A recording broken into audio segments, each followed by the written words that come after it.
A lot of this isn't going to make sense to you, and I'm sorry about that. I'm just going to start at the beginning, with the house.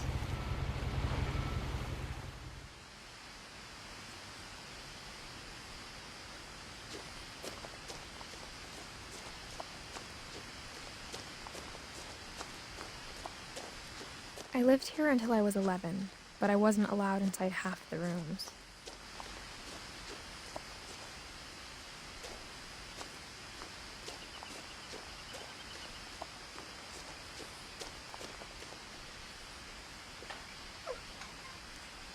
Inside the mailbox were bills from 7 years ago, marked urgent, open immediately.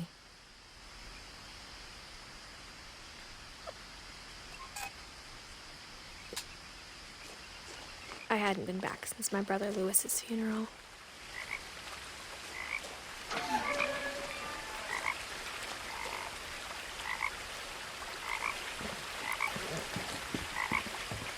In her will, my mother left me a key, but didn't tell me what it unlocked. Maybe she thought I'd know, or she thought that the mystery would be enough to bring me back.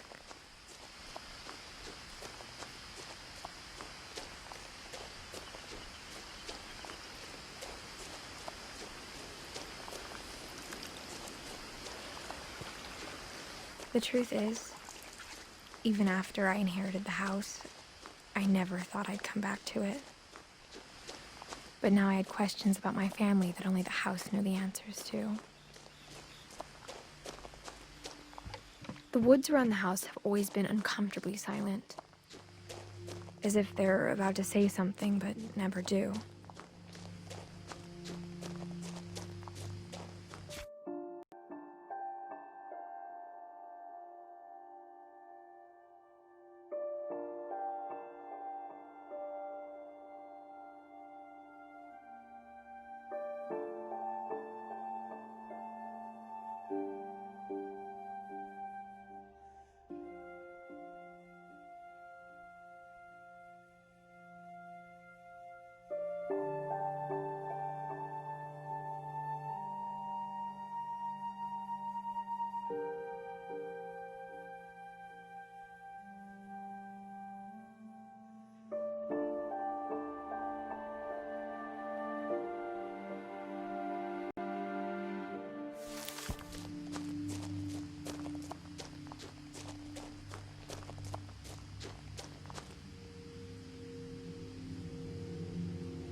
No one had driven this way in a long time, but I saw a few hoof prints.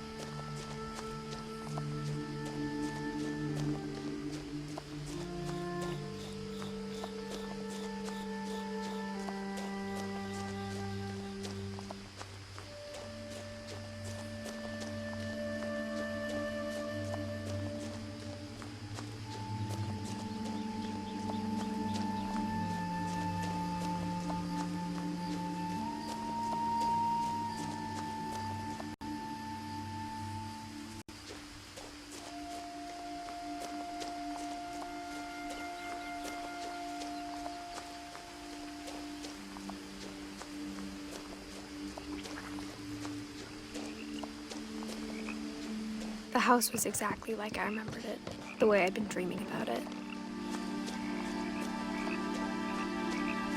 As a child, the house made me uncomfortable in a way I couldn't put into words.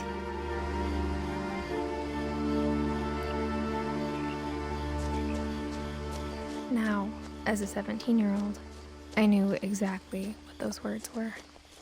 I was afraid of the house.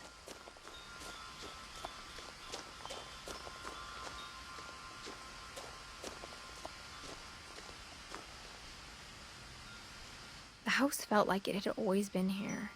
Even the swing set was older than my mother.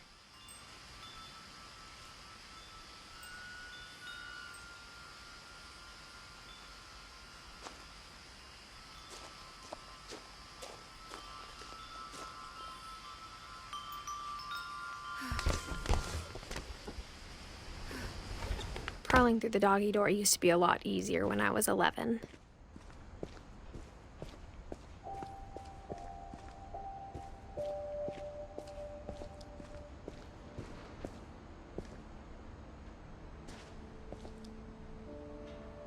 The power had been turned off the night we left.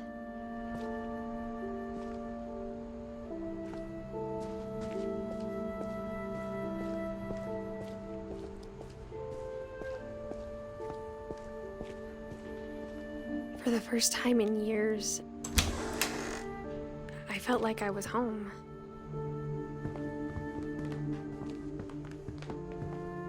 Nothing in the house looked abnormal. There was just too much of it, like a smile with too many teeth.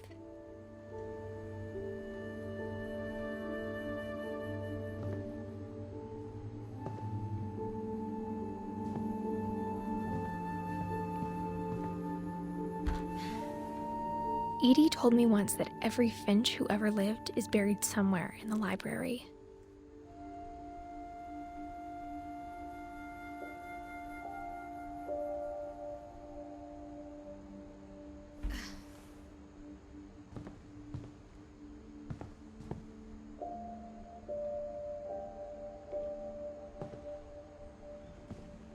After Milton disappeared, Mom sealed up all the bedrooms. Then Edie retaliated and drilled peepholes.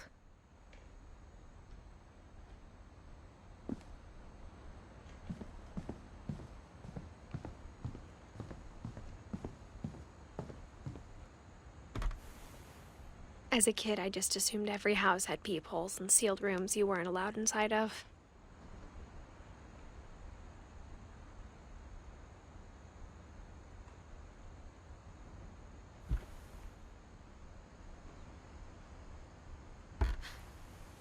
My Grandpa Sam spent 7 years sharing a room with his dead brother, Calvin.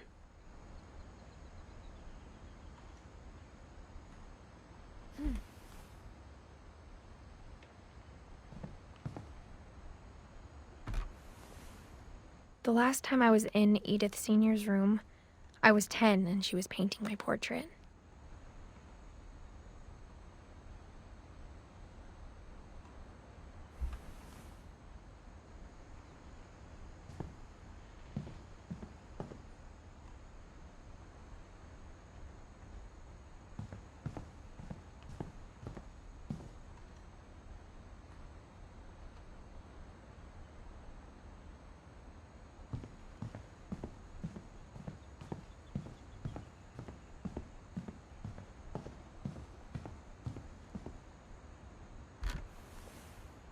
Molly always seemed like a girl I could imagine being friends with, if she hadn't died in 1947.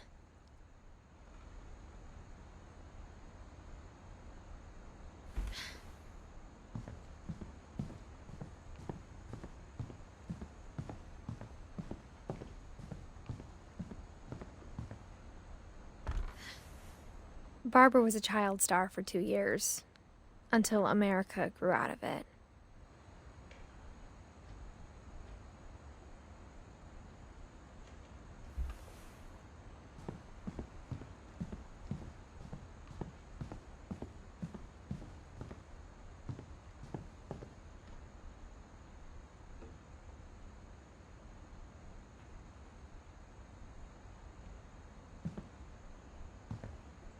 I spent a lot of time playing in Great Uncle Walter's room. I think my mom sometimes regretted not sealing it up.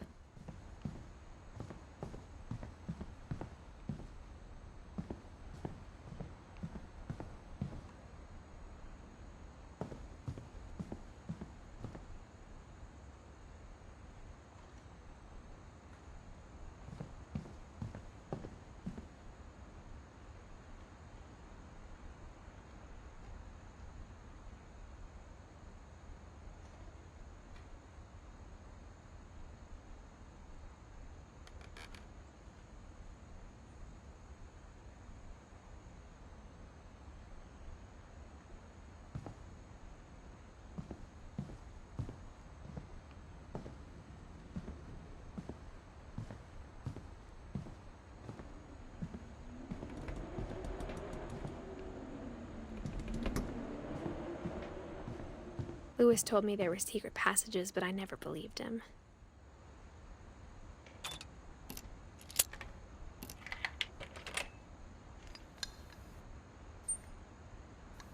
Turns out, my mom was really good at keeping secrets. Now it was time to find out what my mom had been afraid of.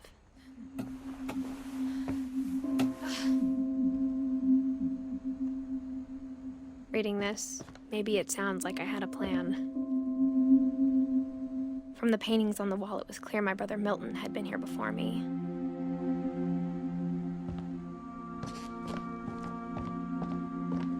But I had no idea what was behind that door.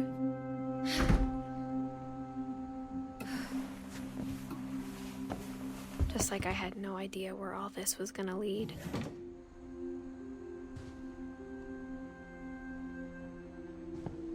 I grew up looking at Molly's room through the peephole. Being inside for the first time, I felt like I'd stepped behind a painting.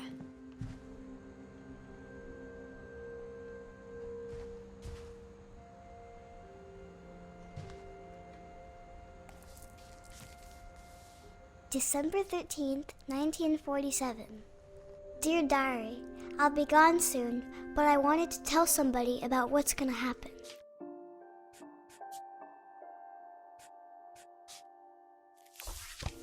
It started when Mom sent me to bed without dinner. I woke up and I was starving, so I looked around for something to eat.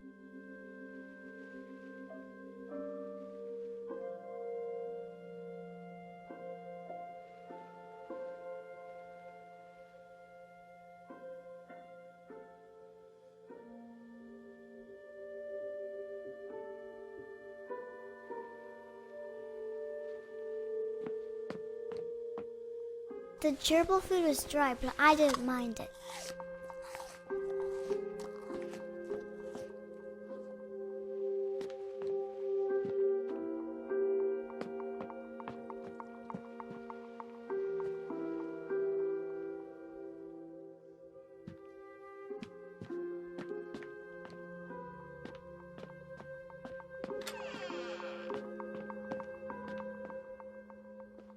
I kept eating and eating.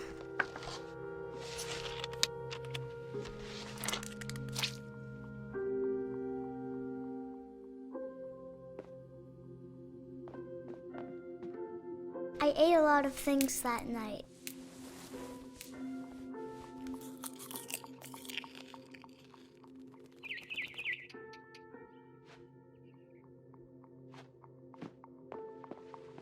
Then I heard chirping outside my window. It was a barn swallow going back to her nest. I reached out for her.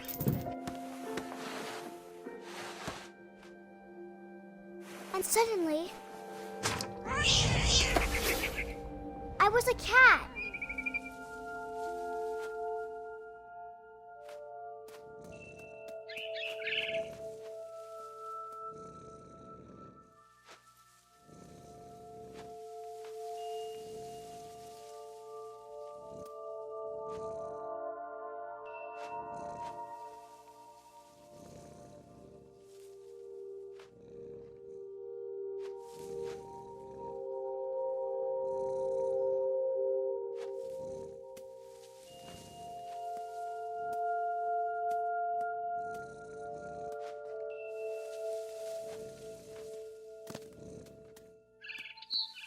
I tried to be quiet, but the bird was really scared.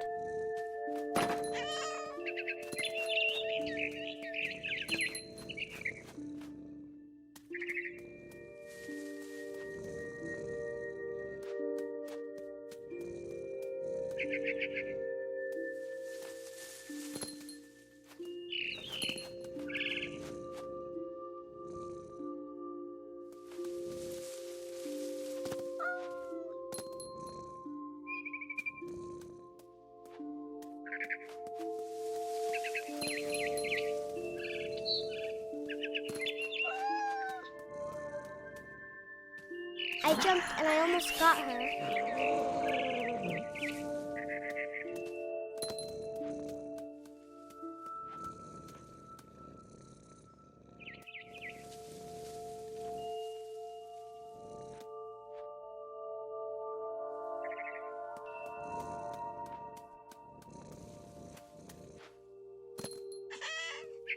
I could tell she was getting really tired.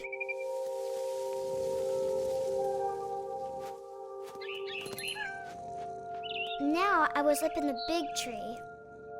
I promised Dad I wouldn't climb it anymore. All I cared about was eating that mama bird.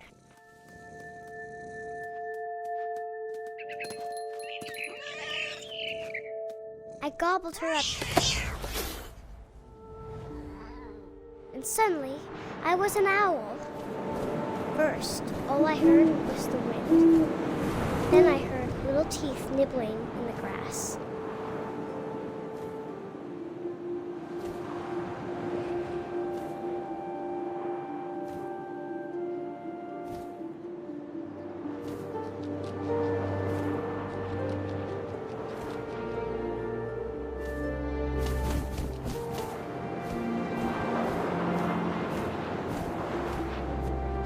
Rabbits.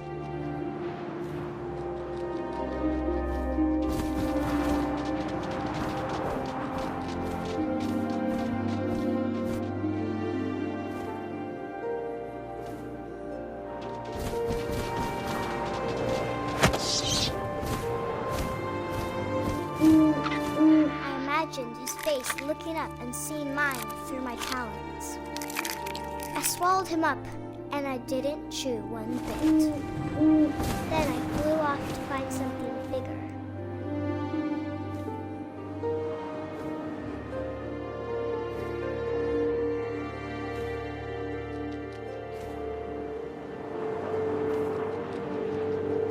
A mama rabbit.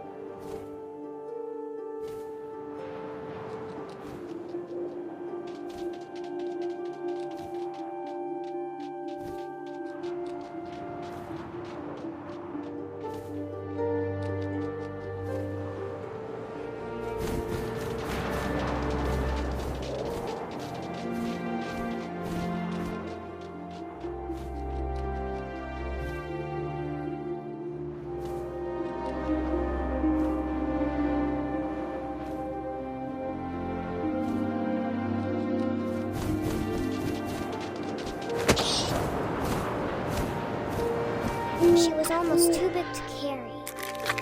I started choking, but I couldn't stop eating. And suddenly, I was a shark.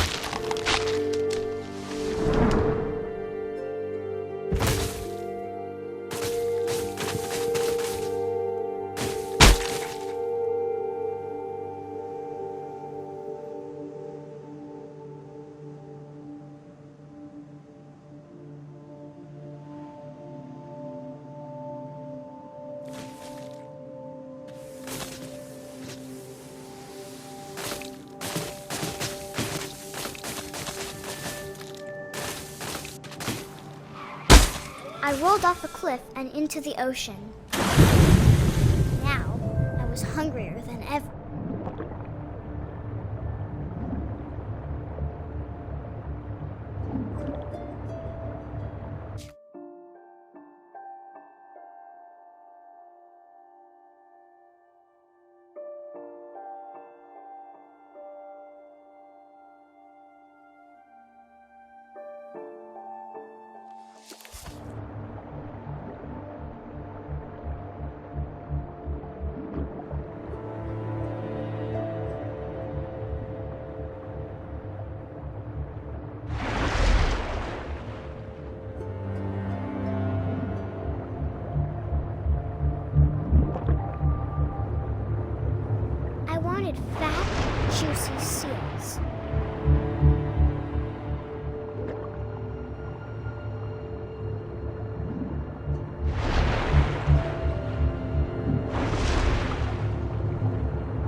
grabbed on tight.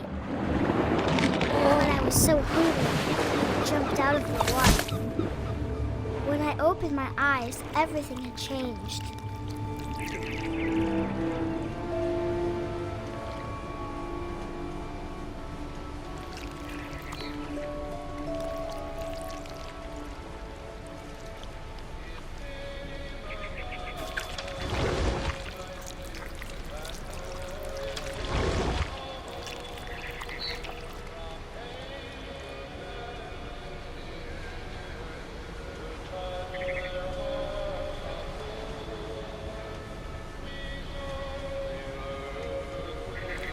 Now I was a monster, and I smelled people everywhere.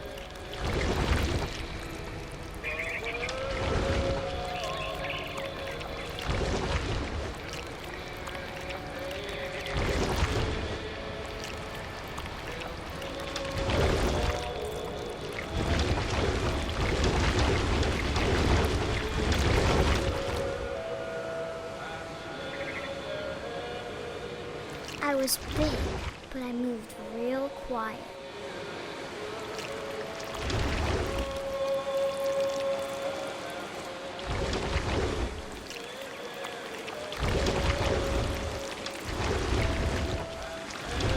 I wanted to stop, but also I didn't.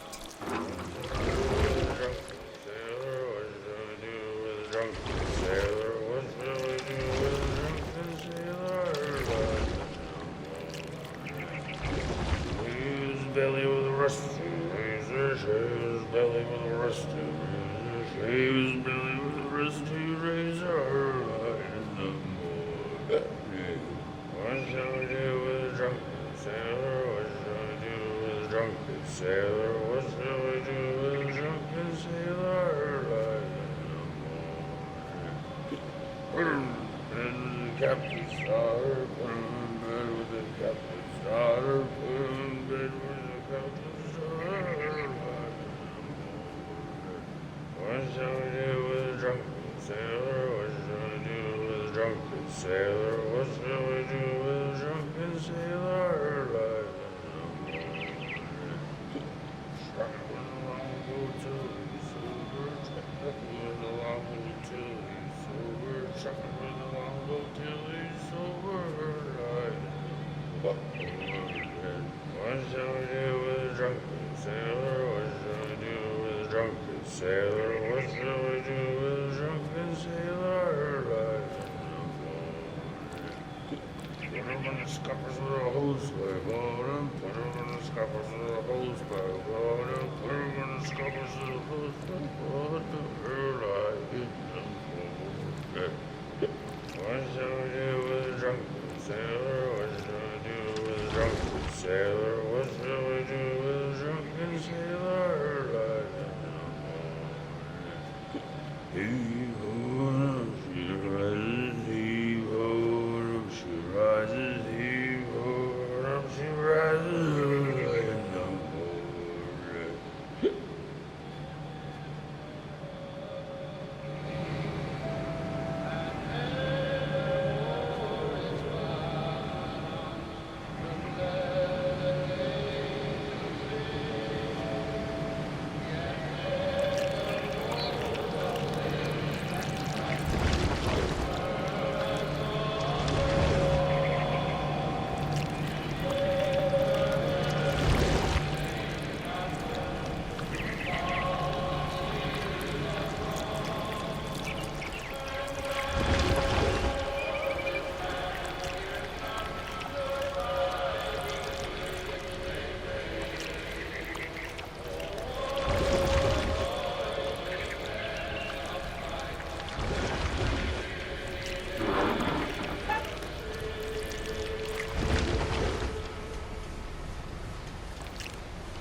After the last passenger, I was still hungry. And across the water, I smelled something new. Something I had to have, so I swam towards it.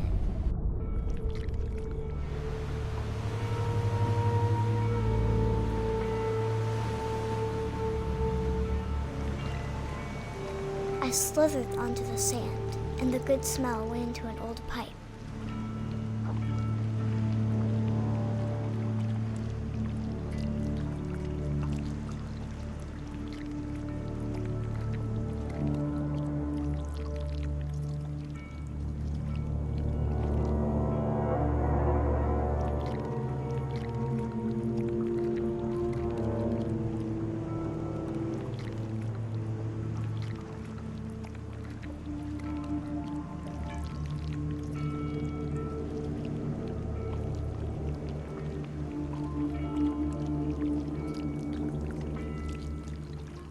I got closer and closer.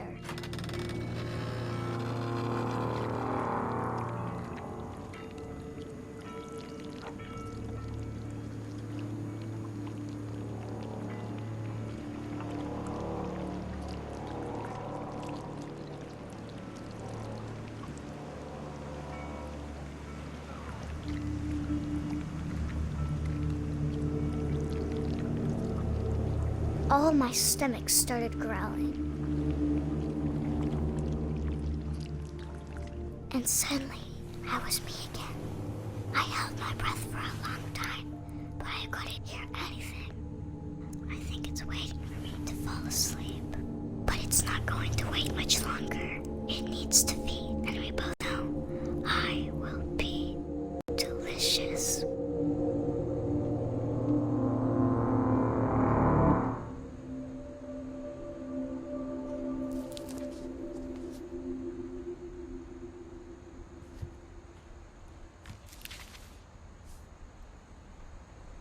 I'm not sure if I believed all of that, but I'm sure Edie would have.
Molly's gerbil had a tiny bedroom with its own even tinier gerbil cage.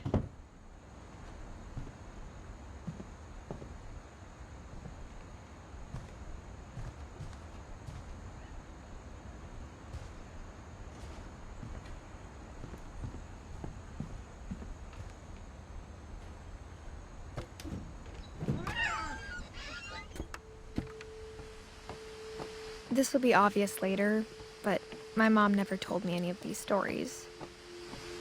Edie would have, but Mom didn't like bringing up the past.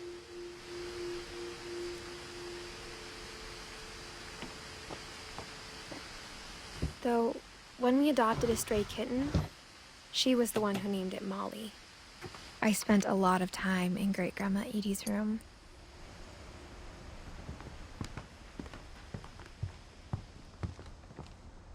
Her room was like a museum. For 500 years, the Finches have been famous throughout Norway for their fortune and misfortune. Odin Finch buries the latest victims of the family curse. On January 7th, 1937, but 40-foot waves off the coast of Washington. Odin's daughter Edie, with husband Odin Finch, is the first to be buried. His daughter Edie is already dreaming of a new Finch house.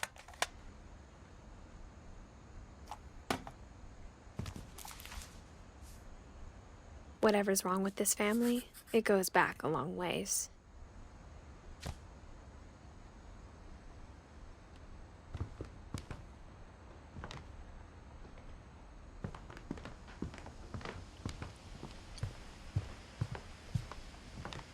When Edie told people Sven was killed by a dragon, she could also have said he was building a dragon-shaped slide that collapsed. She could have, but she didn't.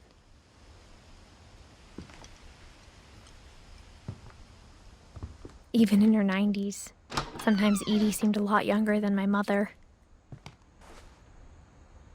The only trace Grandpa Sam's first wife Kay left on the house was the pink bathroom. It was a pretty big trace.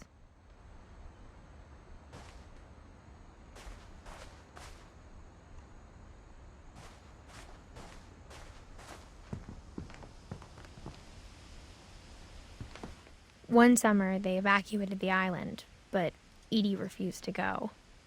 For a few weeks, she was a celebrity. I hadn't thought of myself as Edith Jr. for a long, long time.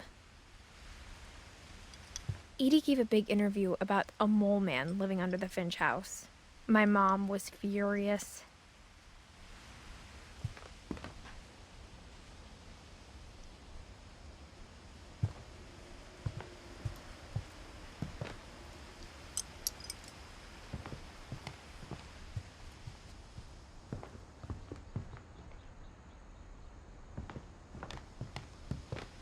Edie knit me a new pair of gloves every year. Louis died a week before we left, but Edie had already started to memorialize him.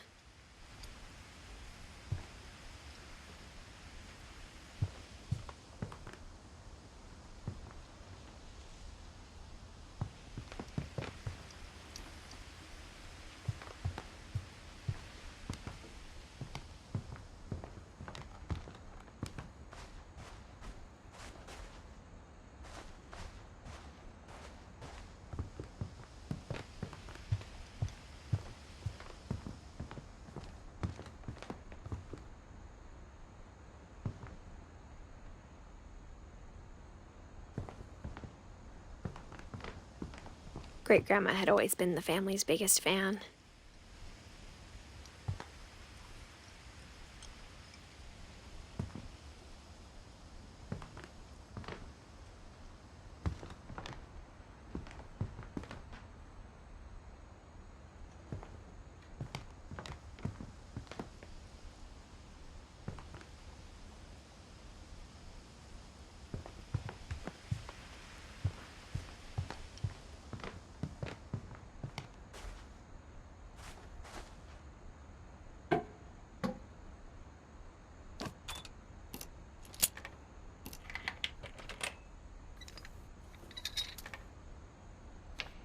There's a secret in this bathroom. It's in the last place you would look. It isn't in the cupboard.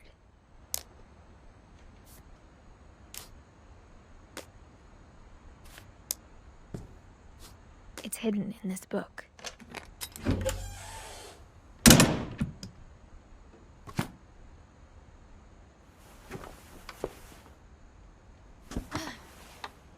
Sven gave Sam an old camera he'd refurbished. He never put it down.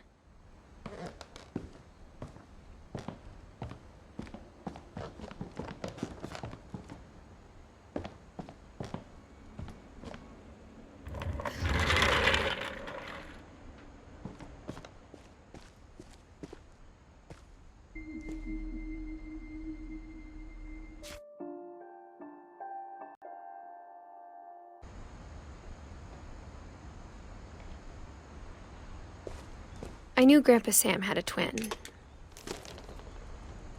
and that he never talked about him.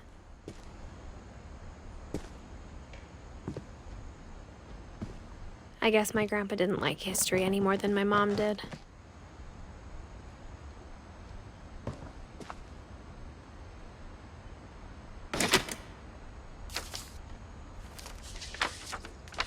How I Want to Remember My Brother by Sam Finch. The thing I remember is that when he made up his mind, that was it.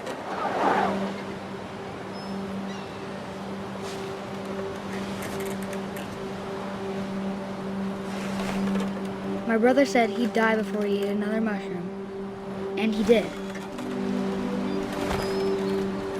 At Barbara's funeral, we swore we'd never be afraid again, and he wasn't. I think Calvin always wanted to fly. Sam! Calvin!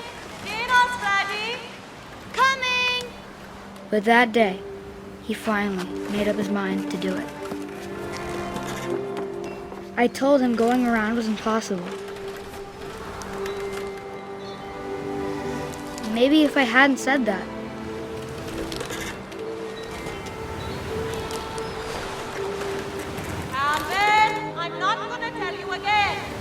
maybe if the wind hadn't picked up, then maybe he'd still be here. But I doubt it. I think he'd already made up his mind. That's what I want to remember about my brother.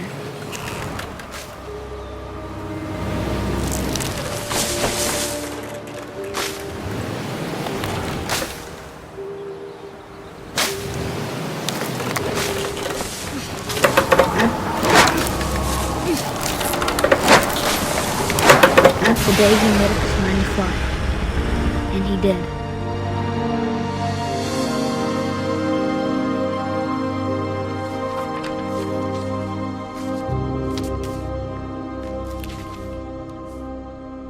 Calvin's story felt strangely familiar. When I was younger, I remember trying to do the exact same thing.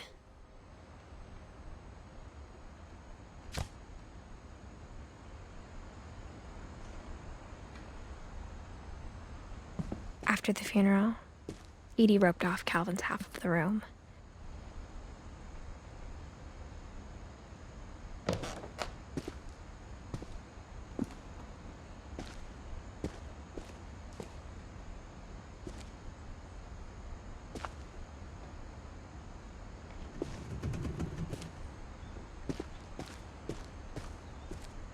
Mom said Grandpa Sam enlisted at 18 and never set foot in the room again.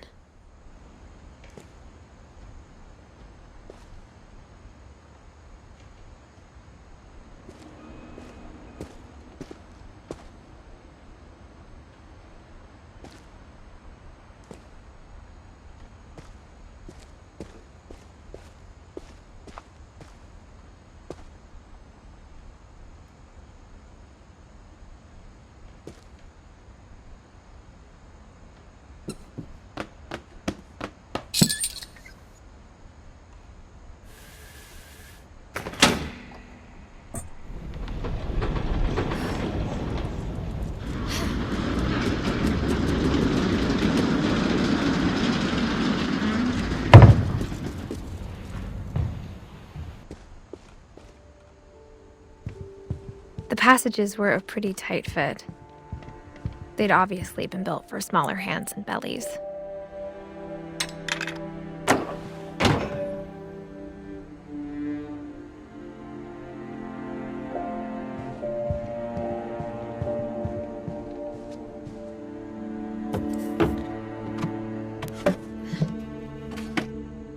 Growing up, I always thought of Barbara as a child star.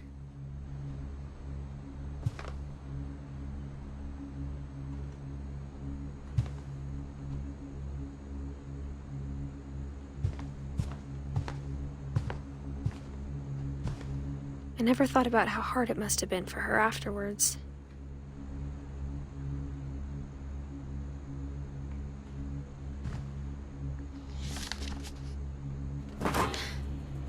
Of all the stories people wrote about Barbara's death, I'm surprised Edie saved this one.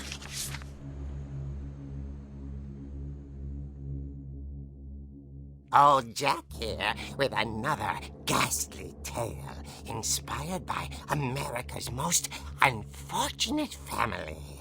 I'm calling it The Surprise Ending of Barbara Finch. As a child star, Barbara was famous for her scream. Now at 16, she was all washed up. A has-been. But in a lucky break, she'd been asked to perform her signature scream at a local convention for monster movie fans. It was just the boost her career needed. Unfortunately, her scream hadn't aged well. Getting better. I think you just need the right motivation. Her biggest fan and current boyfriend, Rick, was about to demonstrate when... Now that was a great scream. It was Barbara's father, Sven. He'd slipped into a table saw and had to be rushed to the emergency room. So Barbara got stuck babysitting her youngest brother, Walter. Her convention comeback was cancelled. Okay, I'm hearing frustration, but I'm not hearing terror. What if I tried... A gang of hoodlums in Halloween masks have been terrorizing Orca's Island tonight. Police are urging residents to... That came from the basement. You're right! Also, I loved your delivery on that. Why is your basement door locked? Because my dad likes making puzzles and secret passages. There's a key hidden in the music box. The secret is to keep winding and winding until finally the key pops out. Thanks, babe. I'll be back in a sec. 20 minutes later, Rick hadn't returned. So Barbara went to look for him, right on cue. She reached for the music box.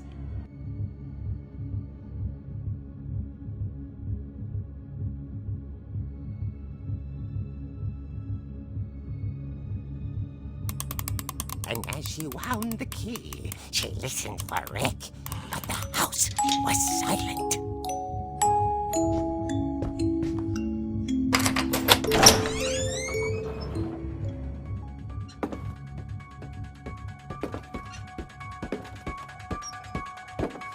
She found Rick's crutch and imagined the worst.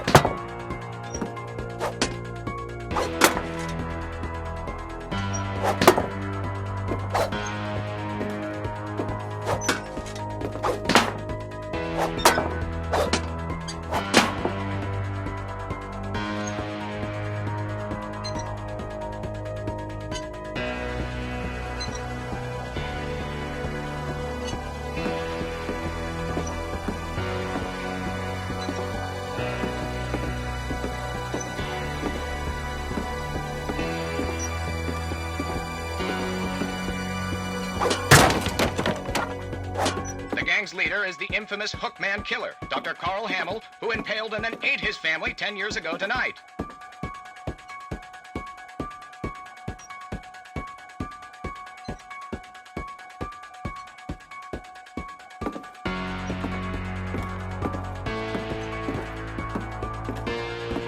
The old fridge rattled and grew still. Oh dear!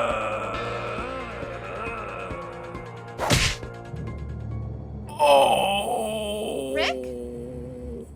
Barb, relax. I was just trying to scare you to help you find your scream. Well, I'm not scared, Rick. I'm furious. Then act furious. All I'm getting from you now is that you're hurt and confused and you're... She threw him out, but she kept a little something to remember him by. Barb, have you seen my other crutch? And she was still holding it when she fell asleep watching the late picture show. Hours later... Barbara! Walter, what's going on up there? Ah! Okay, I'm coming up, but if this is a trick, you're dead, Walter.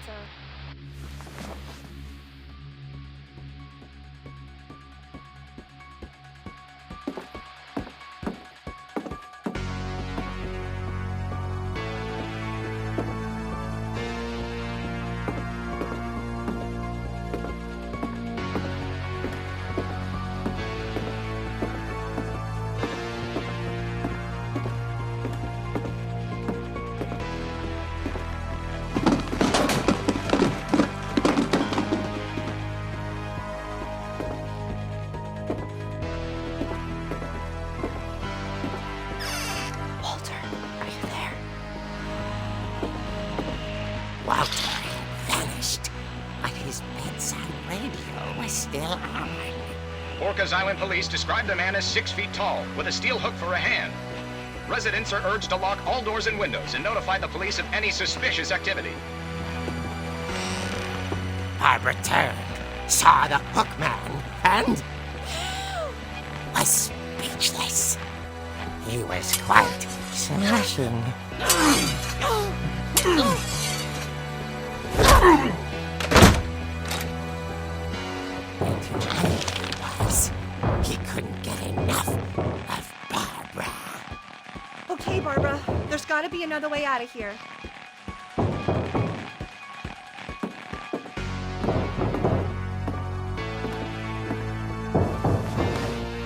That night, she played her part beautifully.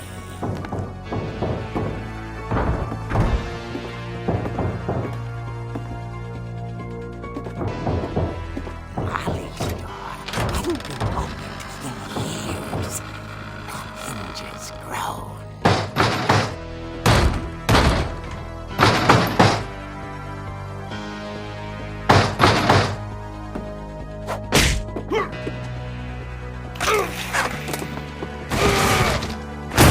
He wasn't moving, but she sensed the story might not be over yet.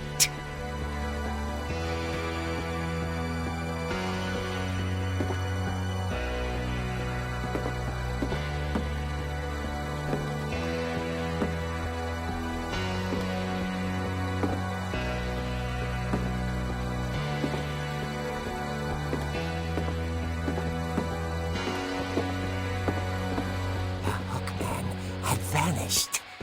She listened for his breathing, but all she heard was...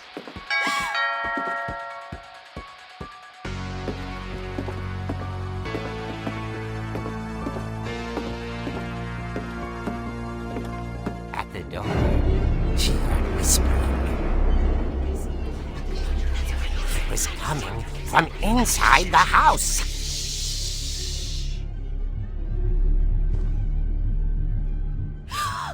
Oh dear. The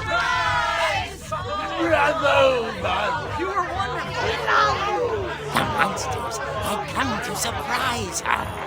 For Barbara, it was a dream come true. Then she saw what kind of monsters they were, and she realized what was about to happen.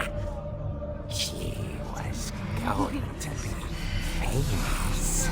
And with her final breath, Barbara Finch gave the performance of her life.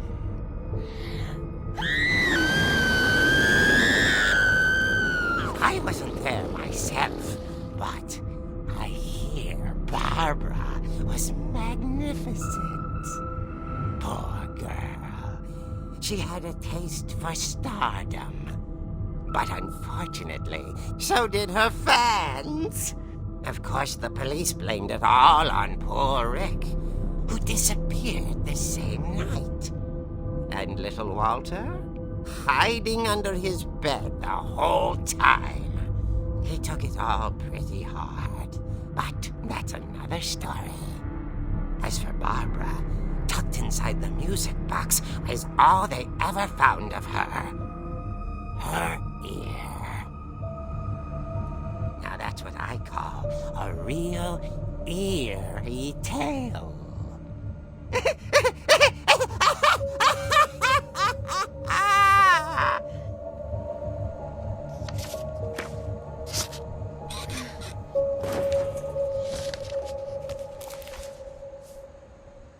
Edie told me all Barbara wanted was to be remembered, as absurd as that comic was. Maybe what Edie saw was a happy ending.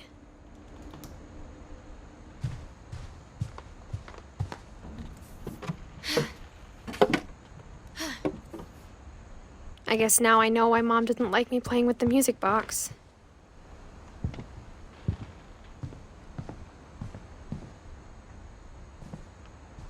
Whenever people ask me about my family, the first thing they always want to know about is Barbara.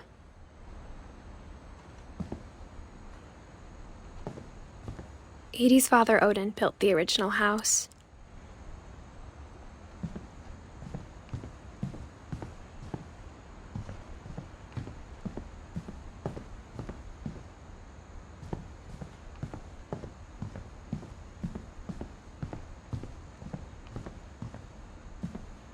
It's funny. All those times I played with the music box and never found the basement key.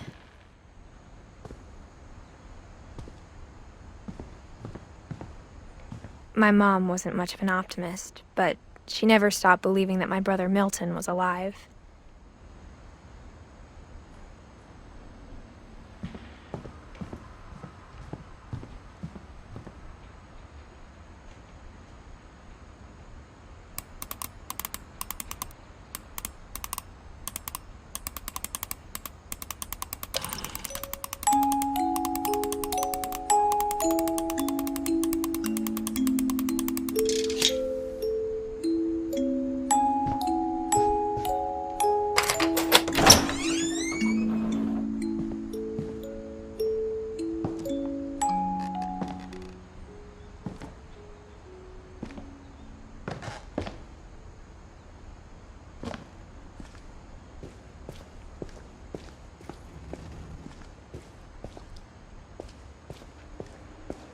Mom said the basement was off limits, unless I wanted another tetanus shot.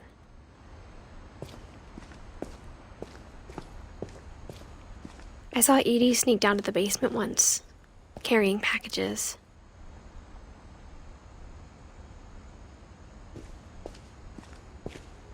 I thought maybe she was hiding presents.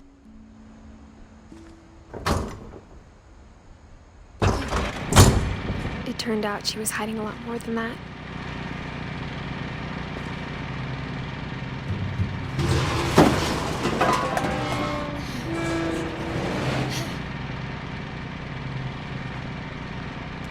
I remember asking Mom once about where Walter had gone.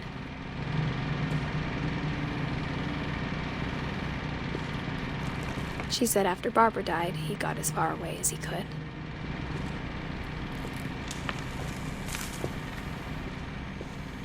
If there's a pattern in all these stories, I think it's that none of us has gotten very far.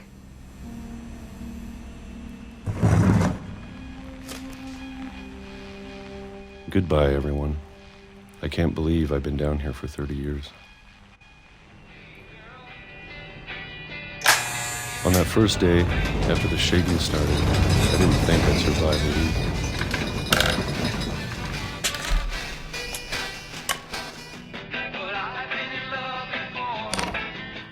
But after a few days, I settled into a routine. That's what kept me sane. Having a schedule, living for today. I always expected to be dead tomorrow. But if you wait long enough, you get used to anything.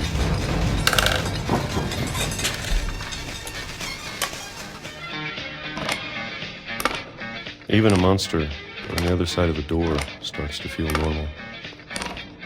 Almost friendly.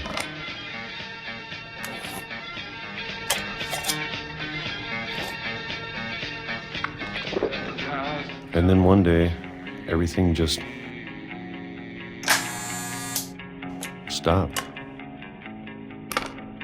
Whatever that thing was, it was gone. Maybe it got tired of waiting. Or maybe I just got tired of being afraid.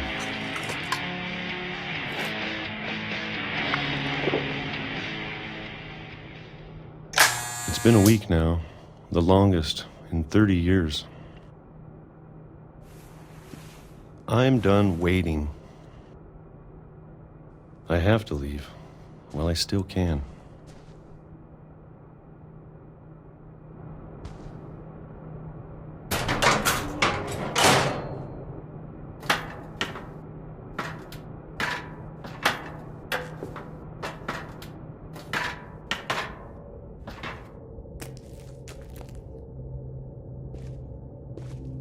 I know it's out there somewhere.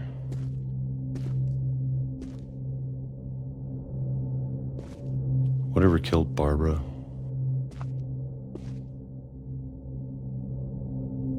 And Molly. And Calvin.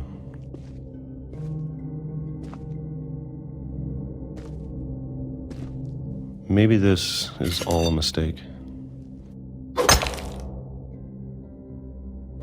But I need to stop living the same day, even if it kills me.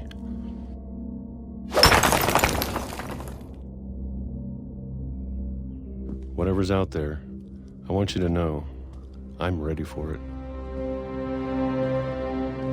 I'm going to appreciate all of it, especially the food. I don't mind if I only have a year left, or a month, or a single week. I'd be happy with one new day. I can already imagine the sun on my face.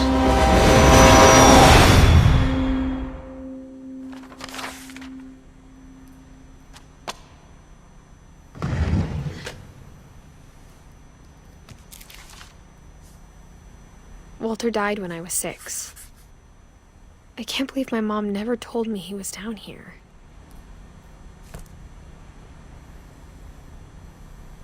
I'm sure my mom was trying to protect me.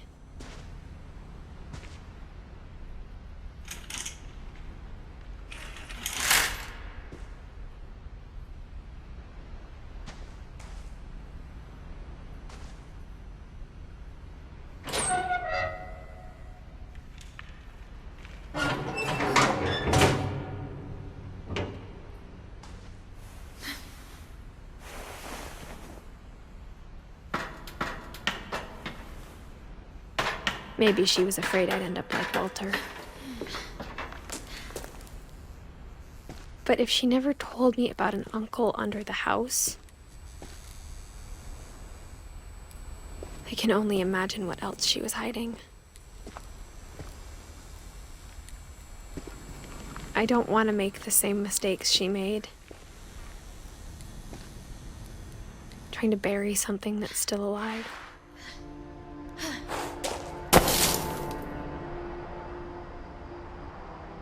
Now that there's only one of us left, or maybe 2, I thought it was time I heard the stories for myself and found out what happened to everyone else. But now I'm worried the stories themselves might be the problem. Maybe we believed so much in a family curse, we made it real.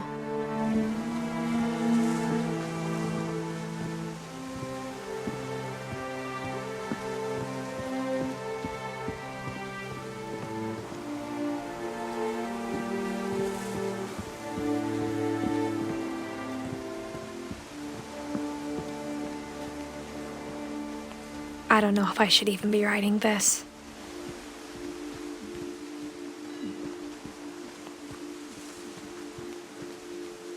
Maybe it'd be better if all this just died with me.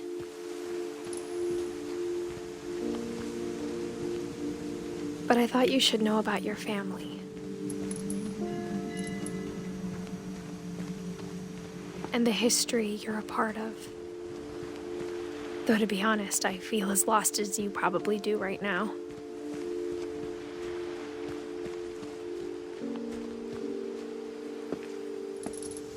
I think the people in these stories believed them, for what that's worth.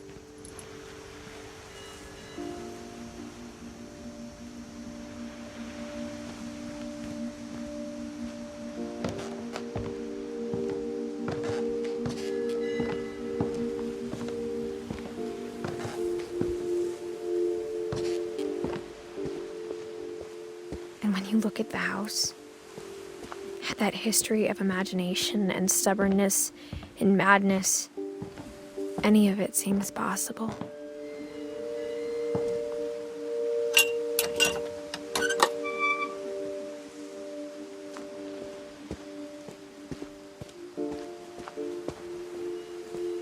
I think we've been surrounded by death for so long, we've just gotten used to it.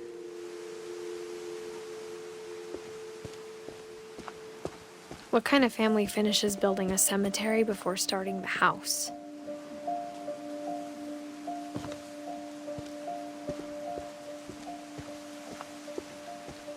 It's embarrassing for me to admit this, but the pet cemetery made me more uncomfortable than the human one. 3 of the gerbils were mine, and 2 had been my fault. Sven built the house, but it was Edie who designed the cemetery. I'm sure Odin's monument had been Edie's idea.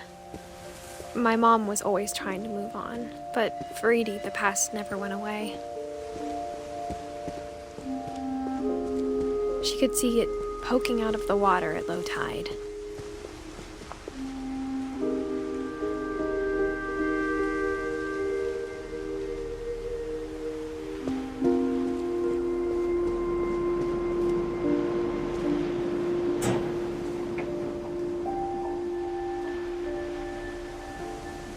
Edie said she dreamed about the old house every night.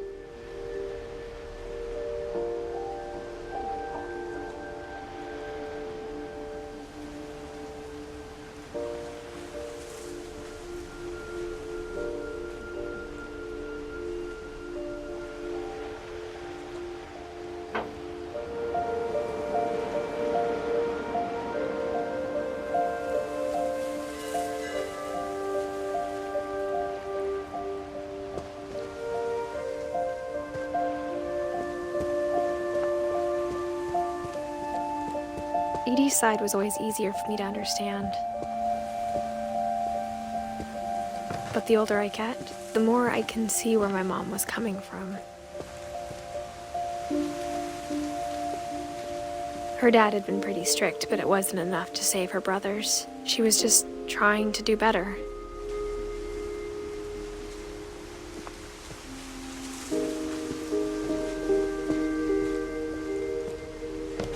She lost 2 of her brothers, just like I did. I get why she tried so hard to protect us.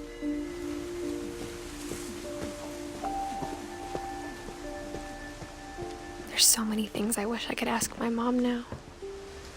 Part of me thinks this is what she wanted all along. For me to come back someday and find everything out for myself.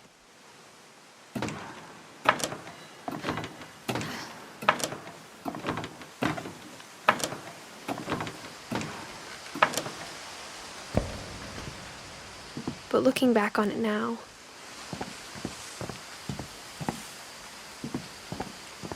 if she told me there was going to be so much climbing, I never would have come when I was 22 weeks pregnant.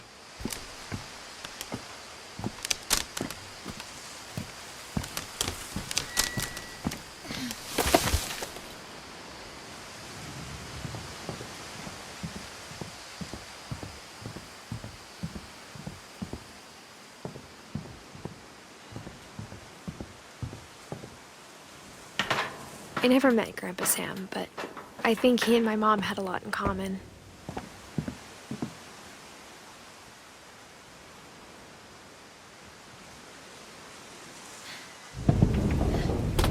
They were both pretty intense.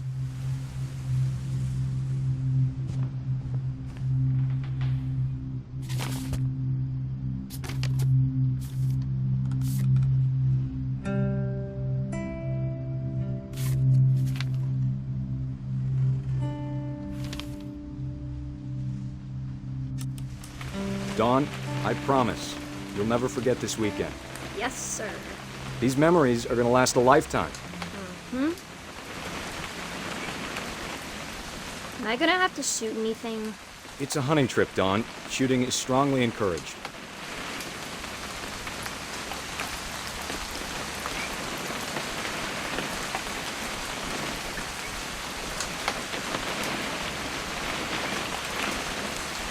What?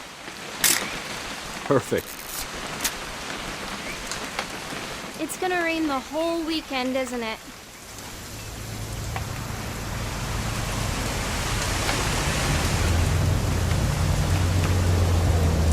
Please just take the damn picture. Hey, language.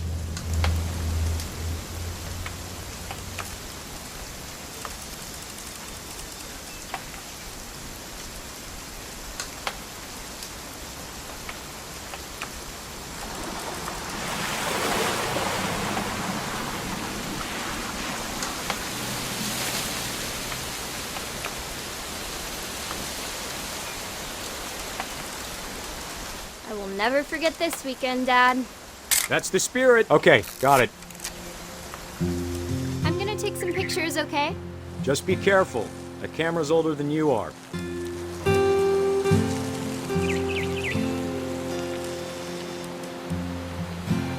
definitely should not have drunk all that coffee. You're right, Dad. It's starting to clear up. Still freezing, though. Hey! That's a keeper. I'm just saying, I'm not always gonna be here, Don. You'll need to remember this stuff if you want to survive. Dad! Good eyes, Don.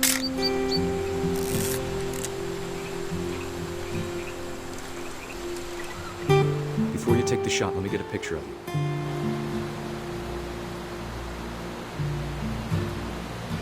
Dad, I... Just breathe. Turn. Let me get behind you. Do I have to do this? Don, you don't have to do anything.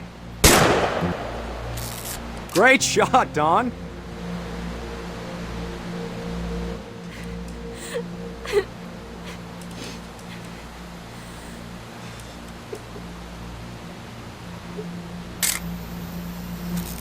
I'm proud of you, Don. Always remember that, okay?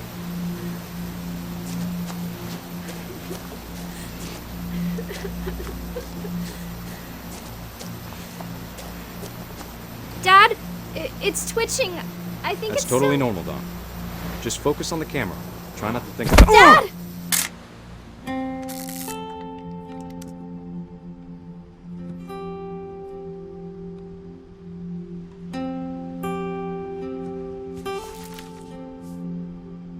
Of all these stories, that's the one I wish most that my mom had told me.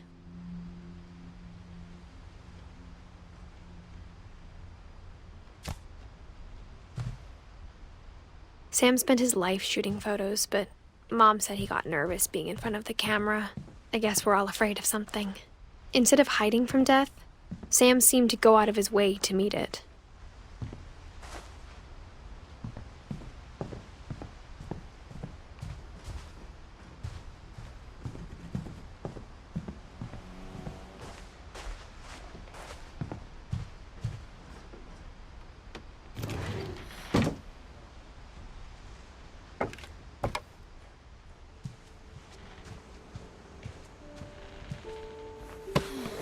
After Sam died, my mom and Edie got really close. They'd both lost a lot.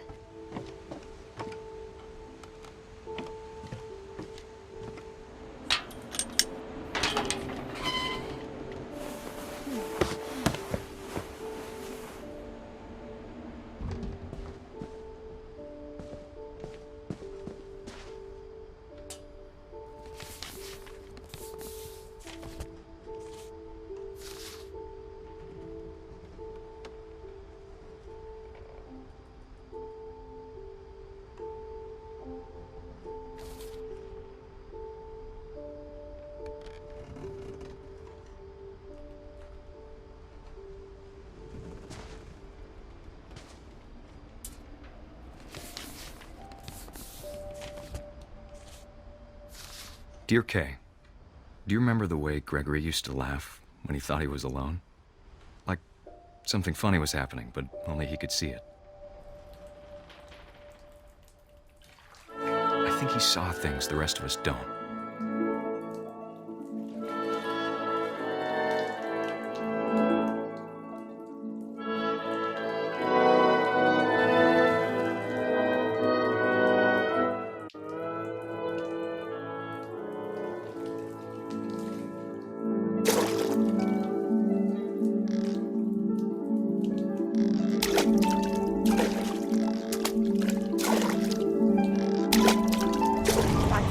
Gregory, it's time to...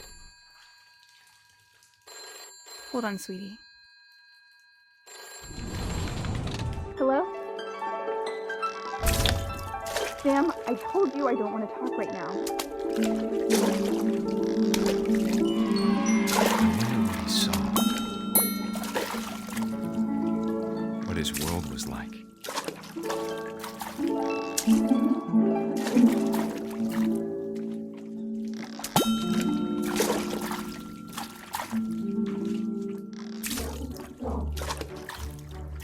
You reminded me so much of Calvin.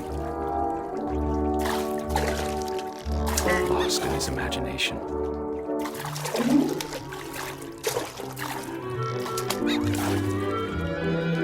Whatever it was, he saw it.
Sure made him happy.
I know how silly it sounds.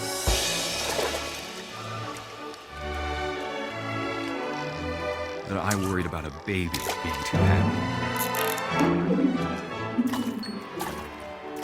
But I could feel him slipping away. Sorry about that, Gregory. I know you did everything you could. Maybe if I hadn't called that night. Damn it. Hold on, I don't want Gregory to hear this.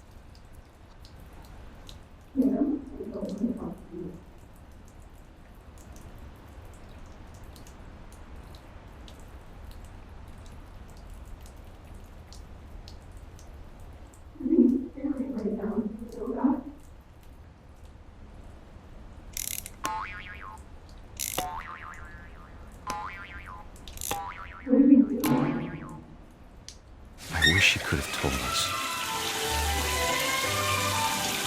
about the world he saw.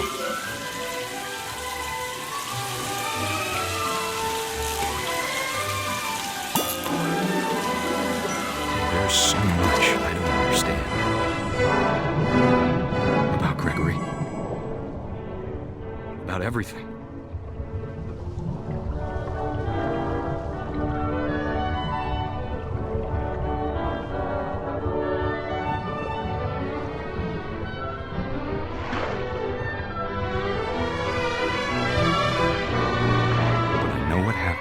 Wasn't your fault.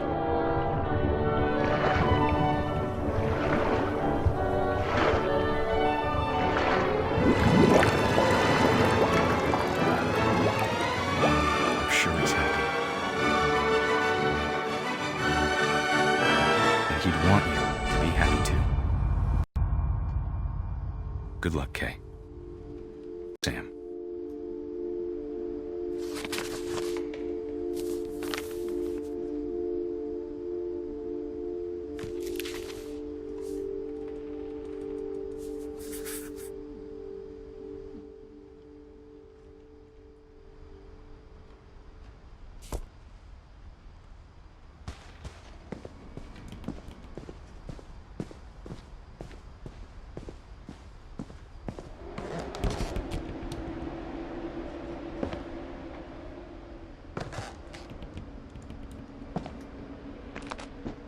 My mom moved up to the loft after her brothers died. At the time, it was as far away as she could get.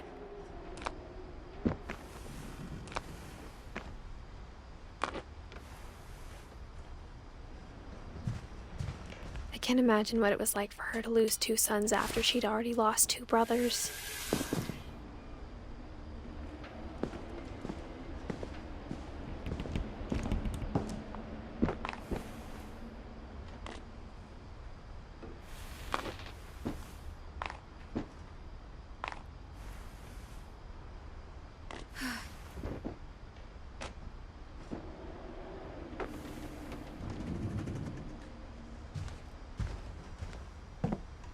She spent a summer building houses in Calcutta, where she met my dad, Sanjay.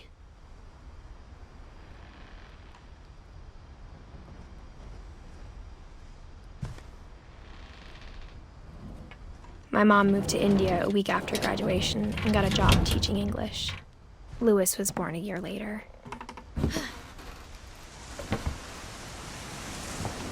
When my dad died, I don't think Mom knew where else to go. I'm sure Edie was happy to have her back.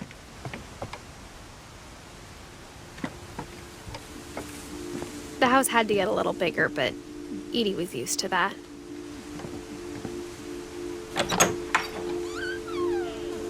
And for a while, things were good, almost normal.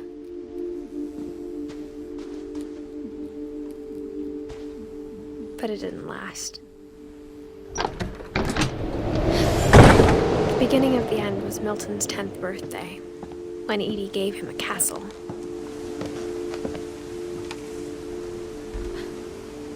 After Milton disappeared, the only thing he left behind was a room full of paintings.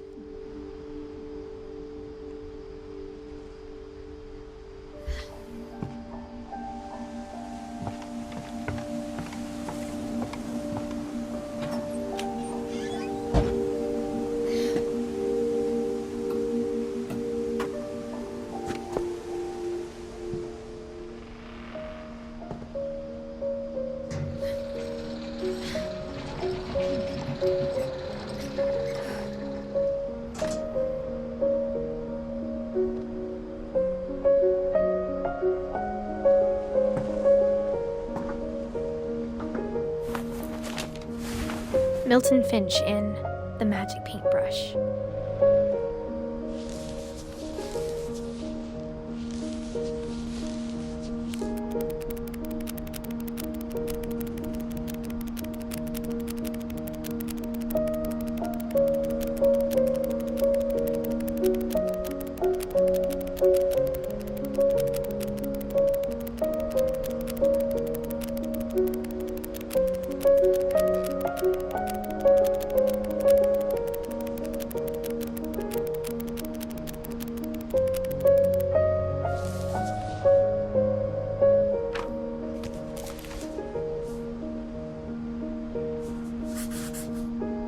I was 4 when Milton disappeared.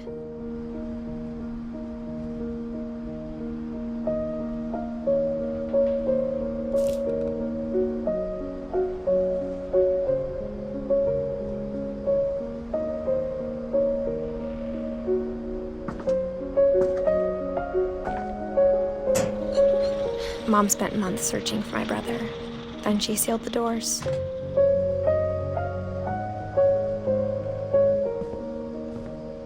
Whatever Milton had found in the house, Mom didn't want it getting out.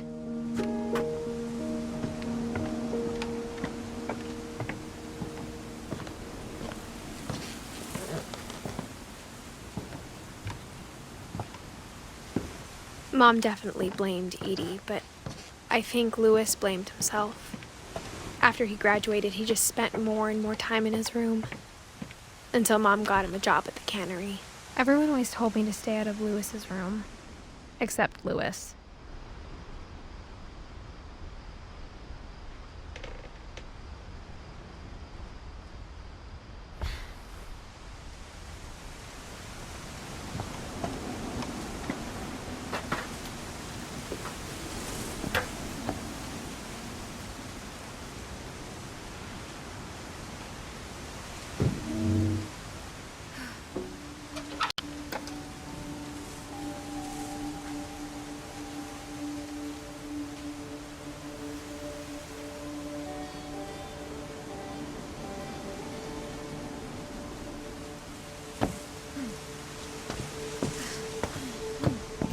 Louis's room smelled very, very familiar.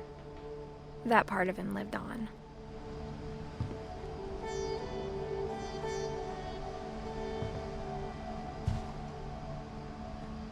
Louis and I spent a lot of time playing games together, but he was surprisingly bad at them. He died a lot.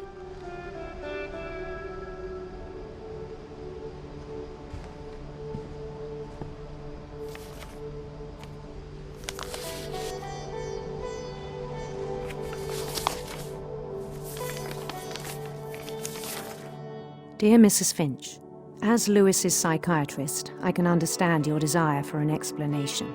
As I see it, the trouble began in January, shortly after we convinced your son to seek treatment for substance abuse.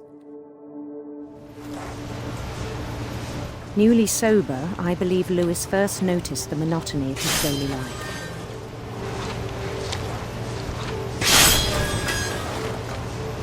He kept working at the cannery, but he withdrew part of himself. In our sessions, I saw the same behavior. His mind began to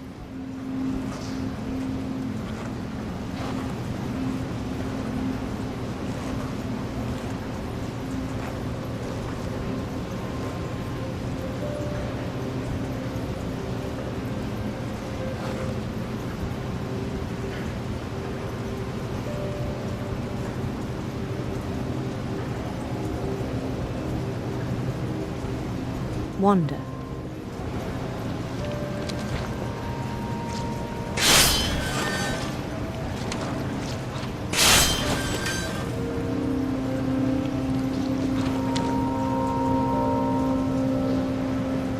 I asked him to describe it. He said he started small, imagining a labyrinth. He'd feel his way about. Then something moved. Bats. And toads. And things that have not names. He knew it was all in his head. But he took it very seriously. I had hoped he'd find himself.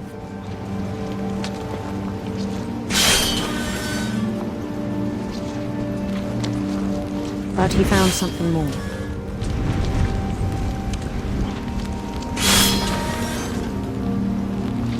I worried about him then, daydreaming at the cannery. I spoke with his boss.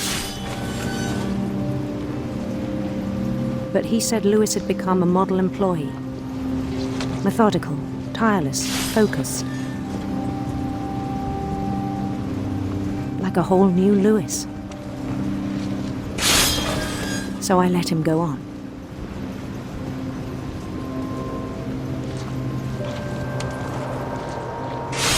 I even encouraged him. It seemed very promising at first. He told me he'd made a new friend.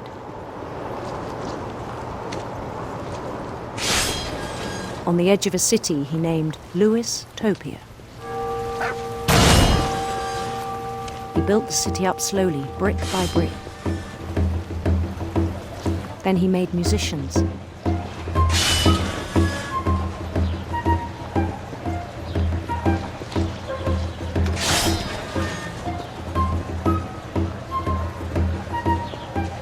And songs for them to play. He talked about starting a band. And he was always humming something. Every day his imagination grew stronger.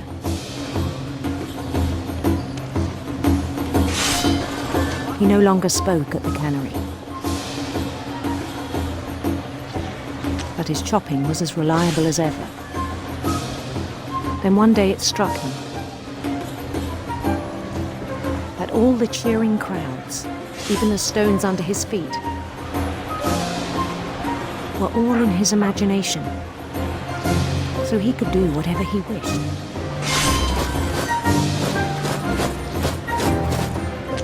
He held an election for mayor. And he won. They begged him to stay, but his mind was already wandering. It became a game for him.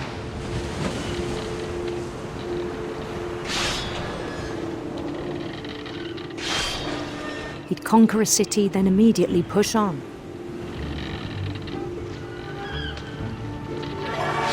New Louisville.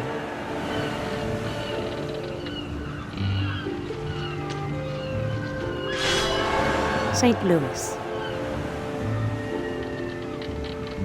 He started drifting away from our reality.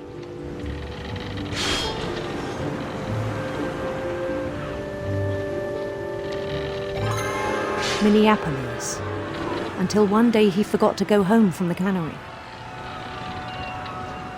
Even as his mother pleaded with him, part of Lewis kept sailing on.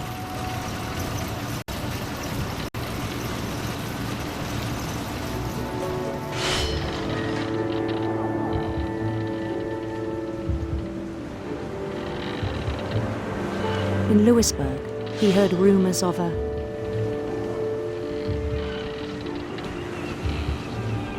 handsome queen.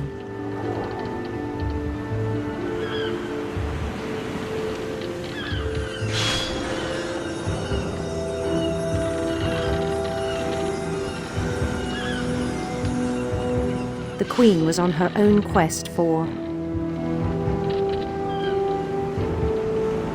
sinister serpents.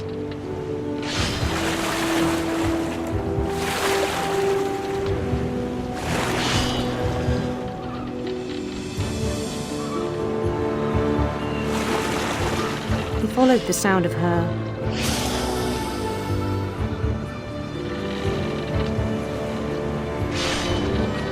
electric sitar.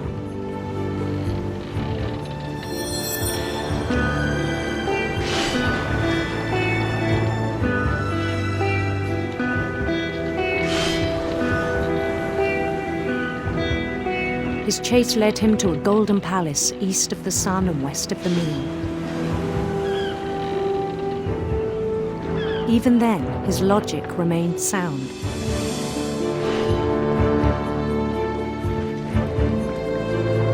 He knew the world was all in his imagination.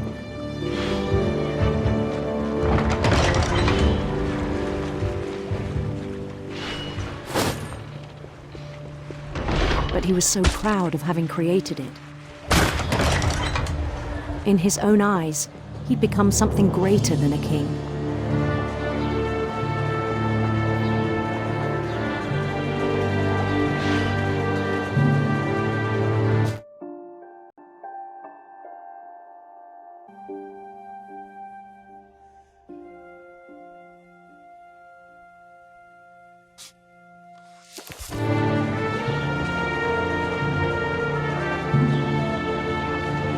For someone who'd never known success in the real world, I think it was overwhelming. And then it struck him that the real Lewis was not the one chopping salmon, but the one climbing the steps of a golden palace.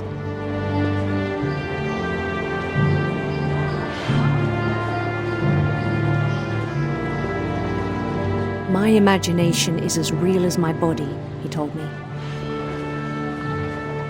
It was hard to argue with him.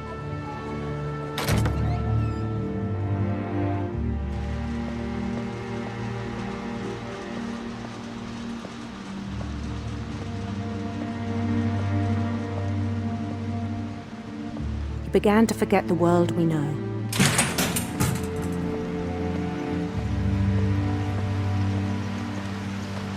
I think it pained him to remember Lewis, the cannery worker.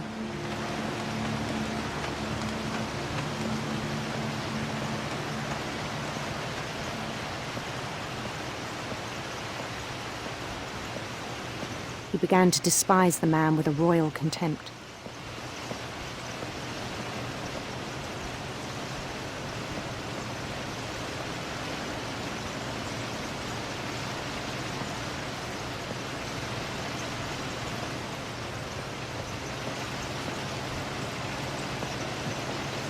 I still thought I could save him. Even after he said he was being crowned king over all the lands of wonder. The palace would be packed with his companions.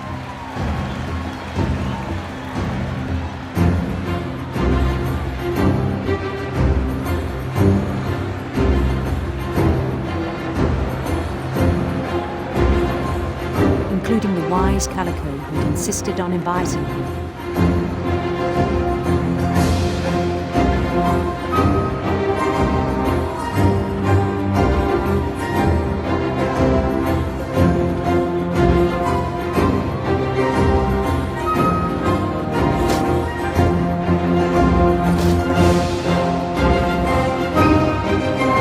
His queen waited, holding his crown.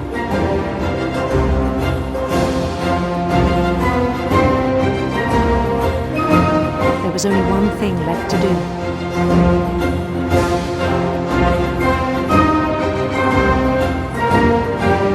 Bend down his head.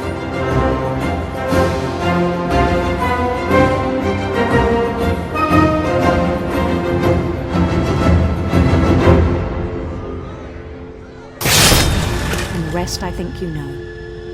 Mrs. Finch, your son was a kind man who will be missed by all of us who knew him.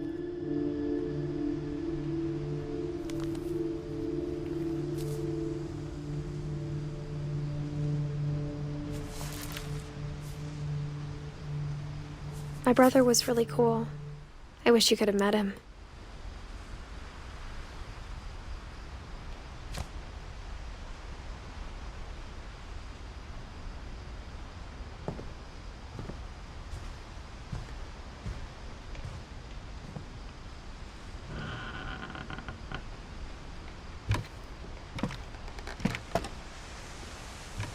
On the way back from Lewis's funeral, my mom told me to start packing. She waited until the day before we left to tell Edie.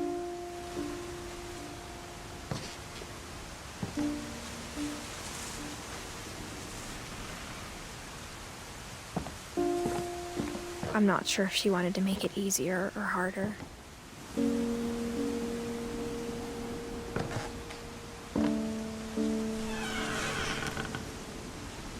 I wish we'd stayed. But I understand why we left.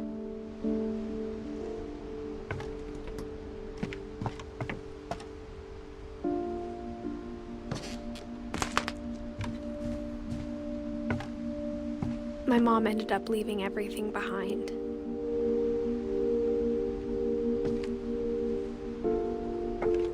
What happened that night had been coming for a long time. Maybe it should have come sooner.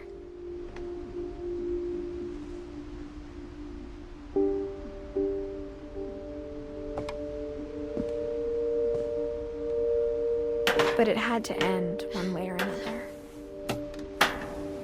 All that's left now is to tell you about that last night.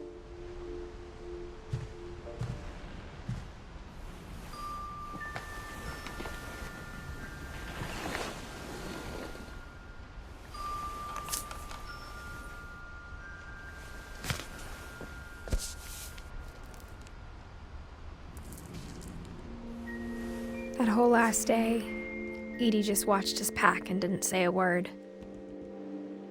Until supper, when she raised her glass and said, "To our final night together, and all our final nights apart." Grandma, you know what I said about alcohol. Some of your medications are very Edith, specific. I left a present for you in the hallway. Why don't you go open it? The grown-ups have to argue now. I'm sorry, you're right. We're all leaving tomorrow. Let's just enjoy our last... I'm not leaving. Edith, you're excused.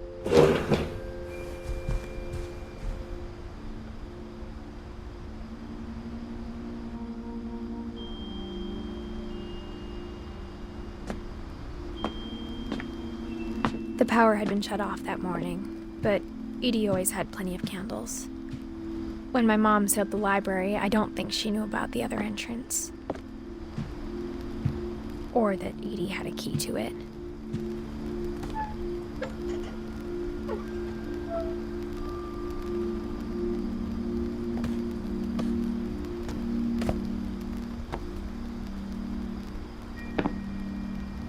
That thing you're afraid of isn't going to end when you leave the house.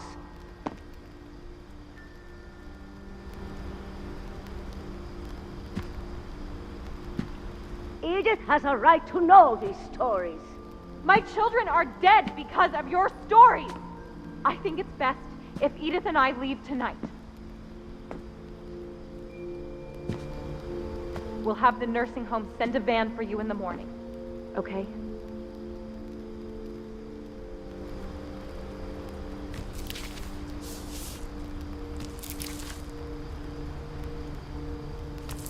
Dear Edith, there's so many stories I wish I could tell you, but there's only time for one. This is about what happened on the night you were born. That night, the tide went way, way out.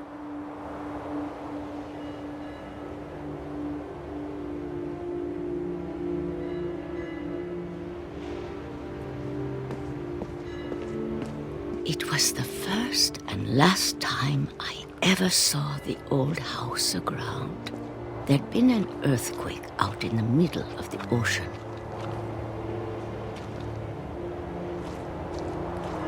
They called it the lowest tide in 1,000 years. God, it smelled awful.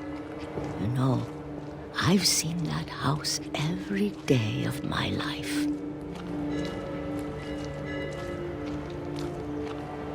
But I never thought I'd go back to it.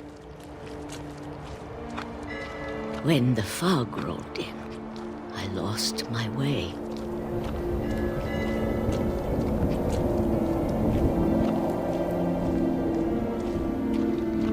I got turned around.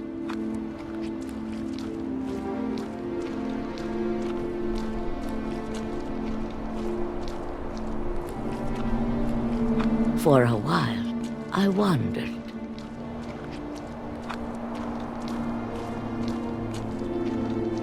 I started seeing things.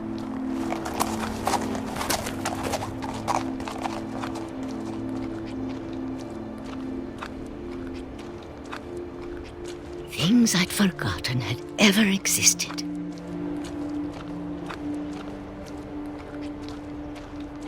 But when I saw them, they felt like old friends. That night, a lot of things came back to me.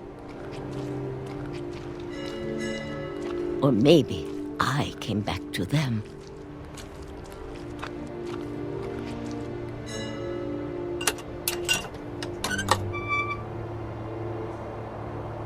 Things I can't explain, but that I need you to try and... Edith, what are you doing in here?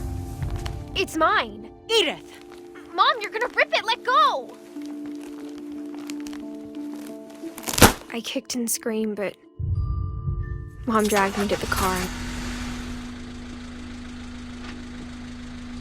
I never saw Great-Grandma Edie again. The next morning, the van came to pick her up, but she was already gone. After that, we moved around a lot.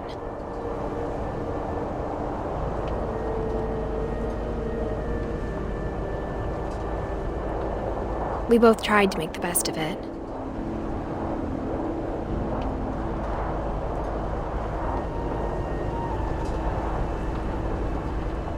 A few years went by.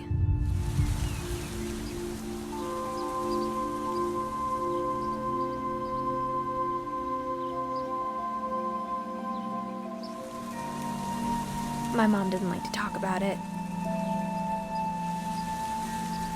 But she started getting sick a lot. The rest happened pretty quickly.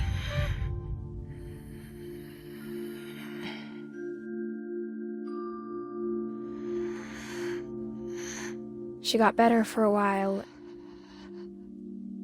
and then she didn't.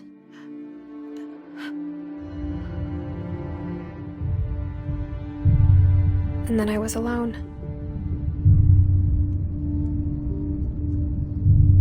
The last Finch left alive.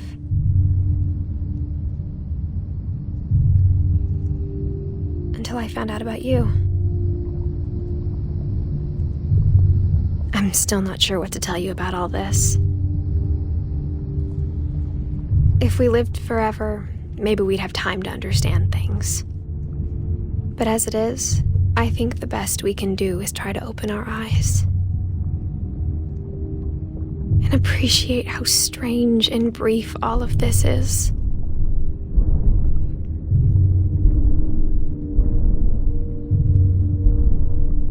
This journal was supposed to be for you. But now I hope you'll never see it. I just want to meet you and tell you all these stories myself. But I guess if you're reading this now, things didn't work out that way.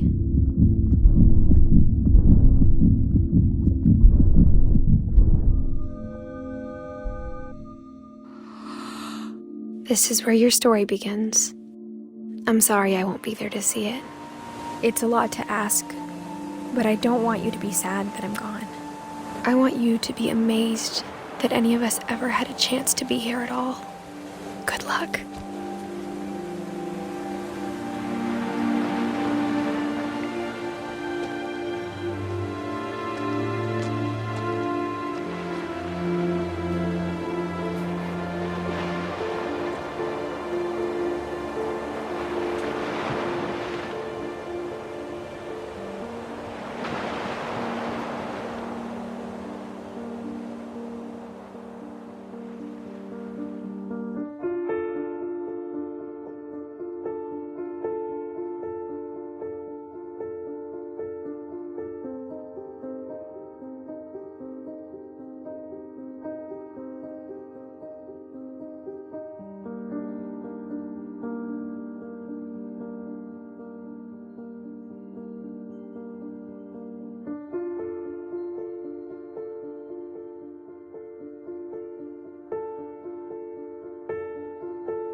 I knew Grandpa Sam had a twin, and that he never talked about him. I guess my grandpa didn't like history any more than my mom did.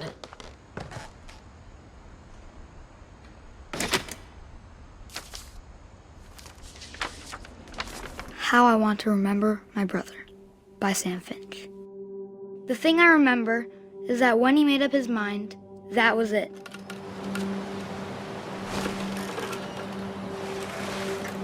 My brother said he'd die before he ate another mushroom, and he did.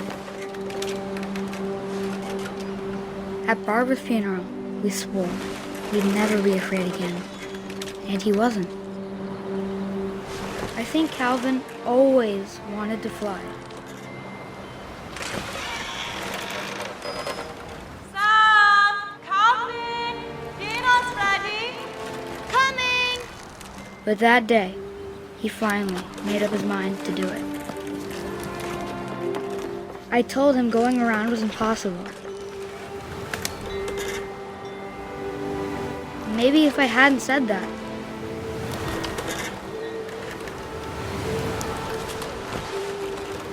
Calvin! I'm not gonna tell you again! maybe if the wind hadn't picked up, then maybe he'd still be here. But I doubt it. I think he'd already made up his mind. That's what I want to remember about my brother.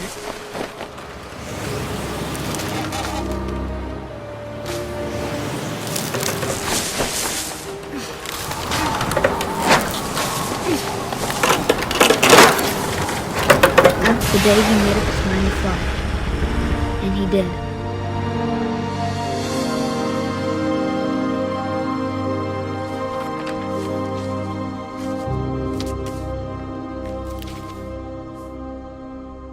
Calvin's story felt strangely familiar. When I was younger, I remember trying to do the exact same thing.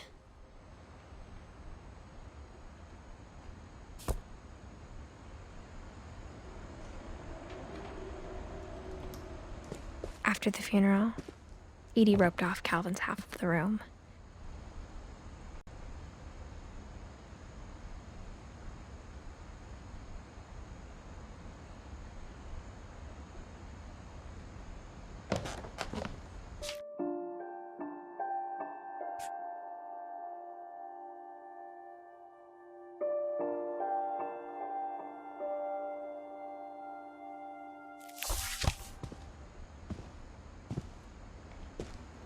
Mom said Grandpa Sam enlisted at 18 and never set foot in the room again.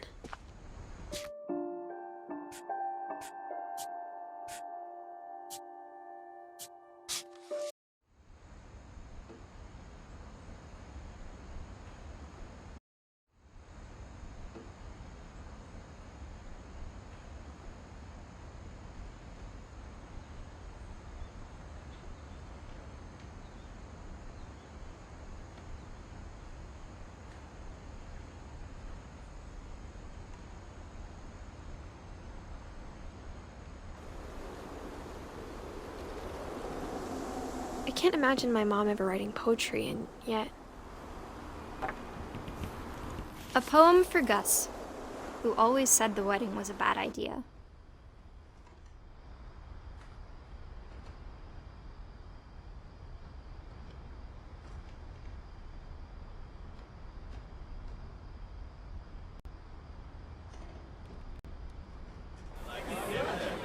Our father never hit us kids, at least not very hard, before the day my brother said with teenage disregard that he'd be dead before he'd see a wedding in our yard.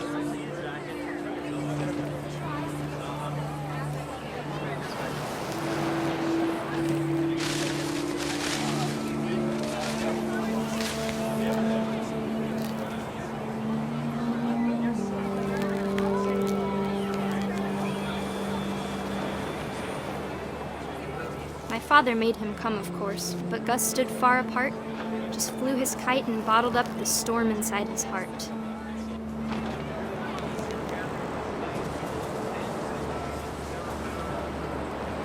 I tried to talk him out of it, but though he'd never met her, "We don't need a stepmom," were the words that I now pronounce you husband and wife. You may kiss the bride.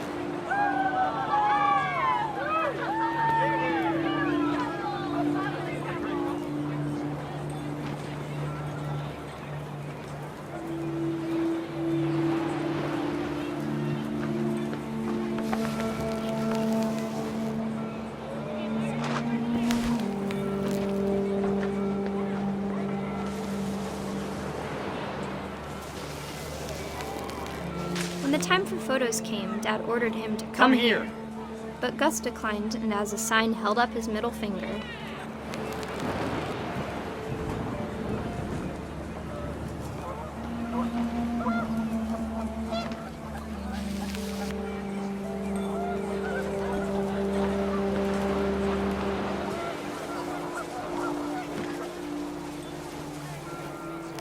The wind picked up, and panicked geese appeared and quickly went. But all the humans did that day was go inside the tent.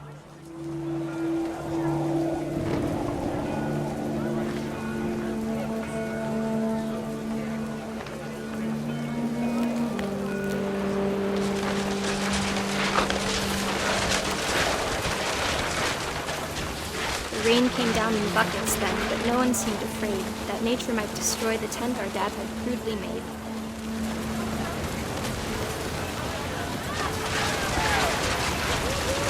Thunder sounded much too close and full of angry power.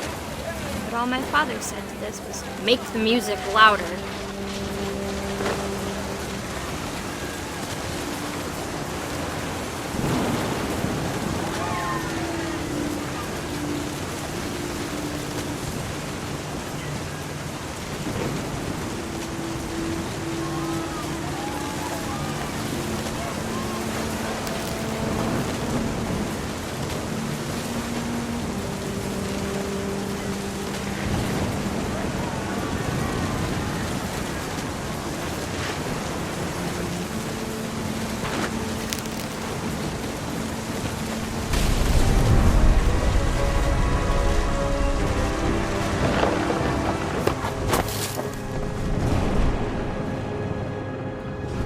I wish that I could truly say I thought about you on that day. Out there on the beach alone, just you, the wind, the sea, and foam. But I didn't, until we found you.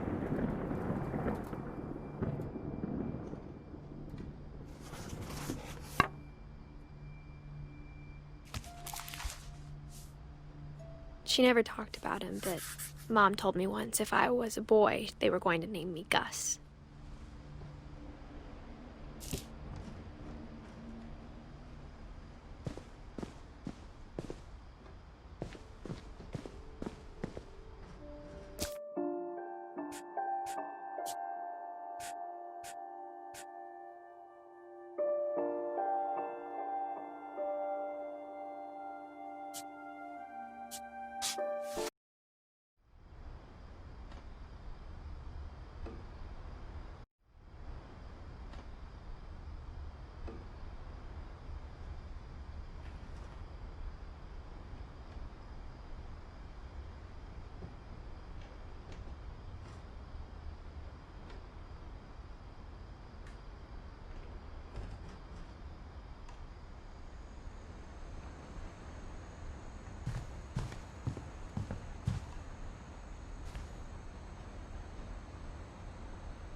I grew up looking at Molly's room through the peephole.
Molly's gerbil had a tiny bedroom with its own even tinier gerbil cage.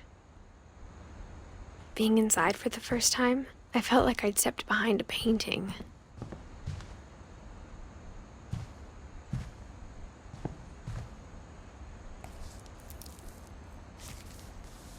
December 13th, 1947. Dear Diary, I'll be gone soon, but I wanted to tell somebody about what's gonna happen. It started when Mom sent me to bed without dinner. I woke up and I was starving, so I looked around for something to eat.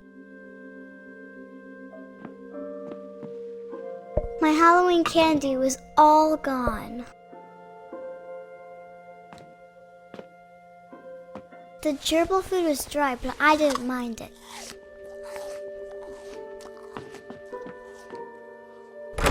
Mom, can I come out now? Sweetheart, it's late. Go to sleep.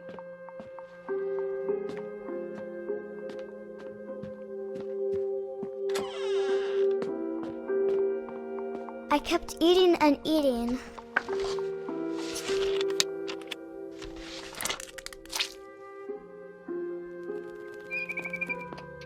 Then I heard chirping outside my window. It was a barn swallow going back to her nest. I reached out for her.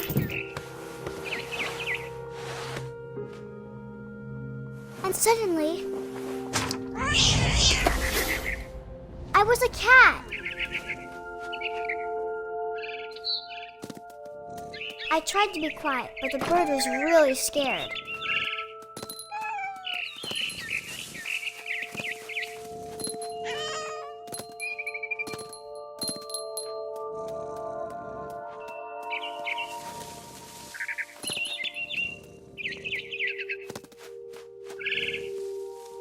I jumped and I almost got her.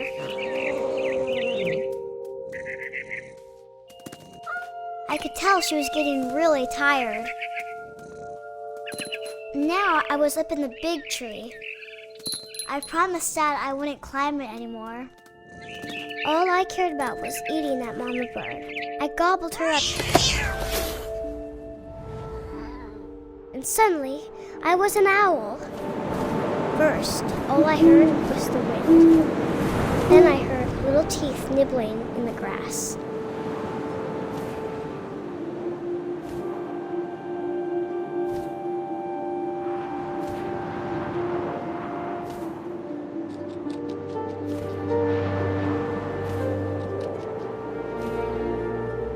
Rabbits.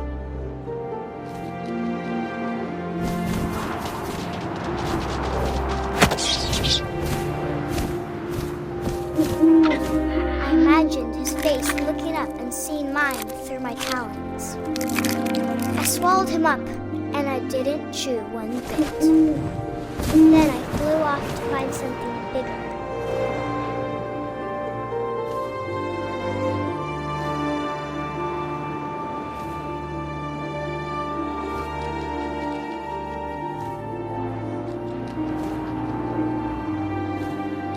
A mama rabbit.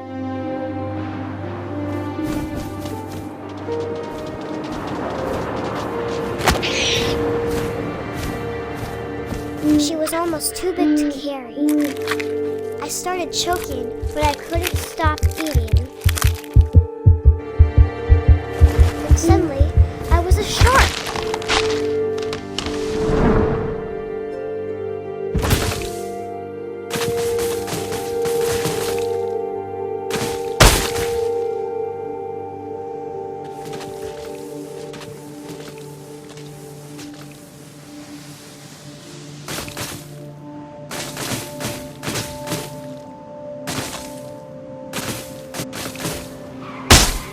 I rolled off a cliff and into the ocean. Now, I was hungrier than ever.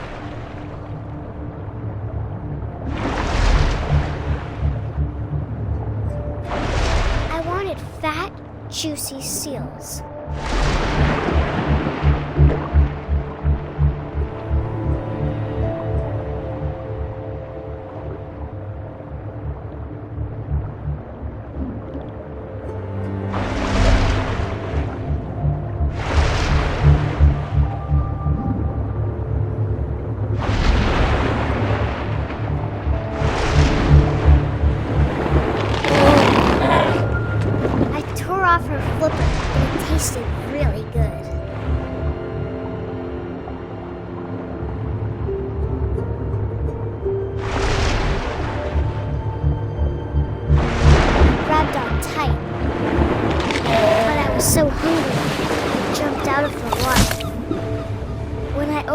eyes, everything had changed.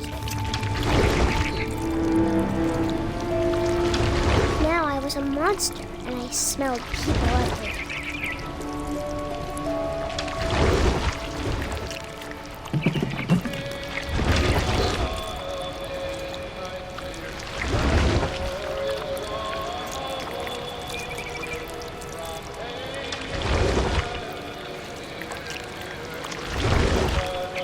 I was big, and I moved real quiet.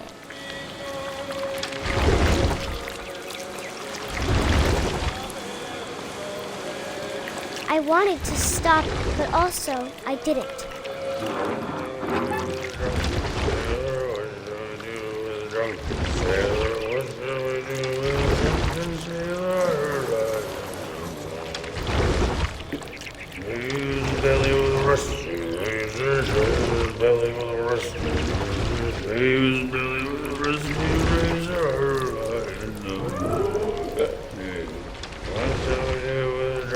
After the last passenger, I was still hungry. And across the water, I smelled something new. Something I had to have, so I swam towards it.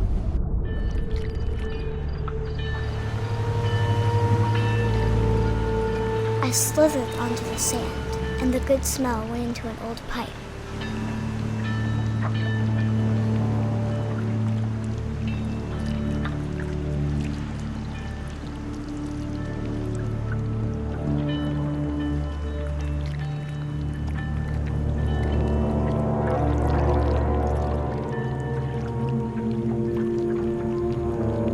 I got closer and closer.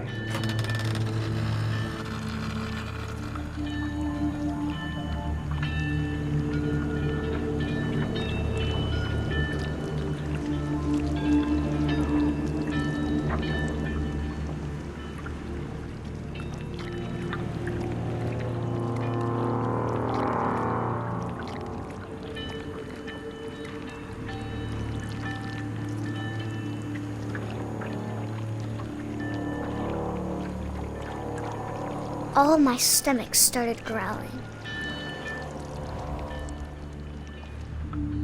And suddenly, I was me again.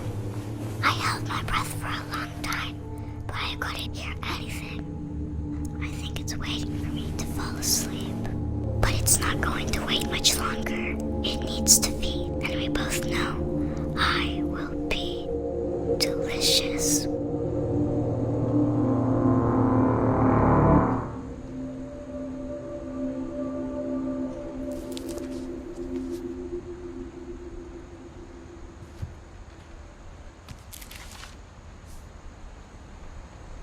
I'm not sure if I believed all of that, but I'm sure Edie would have.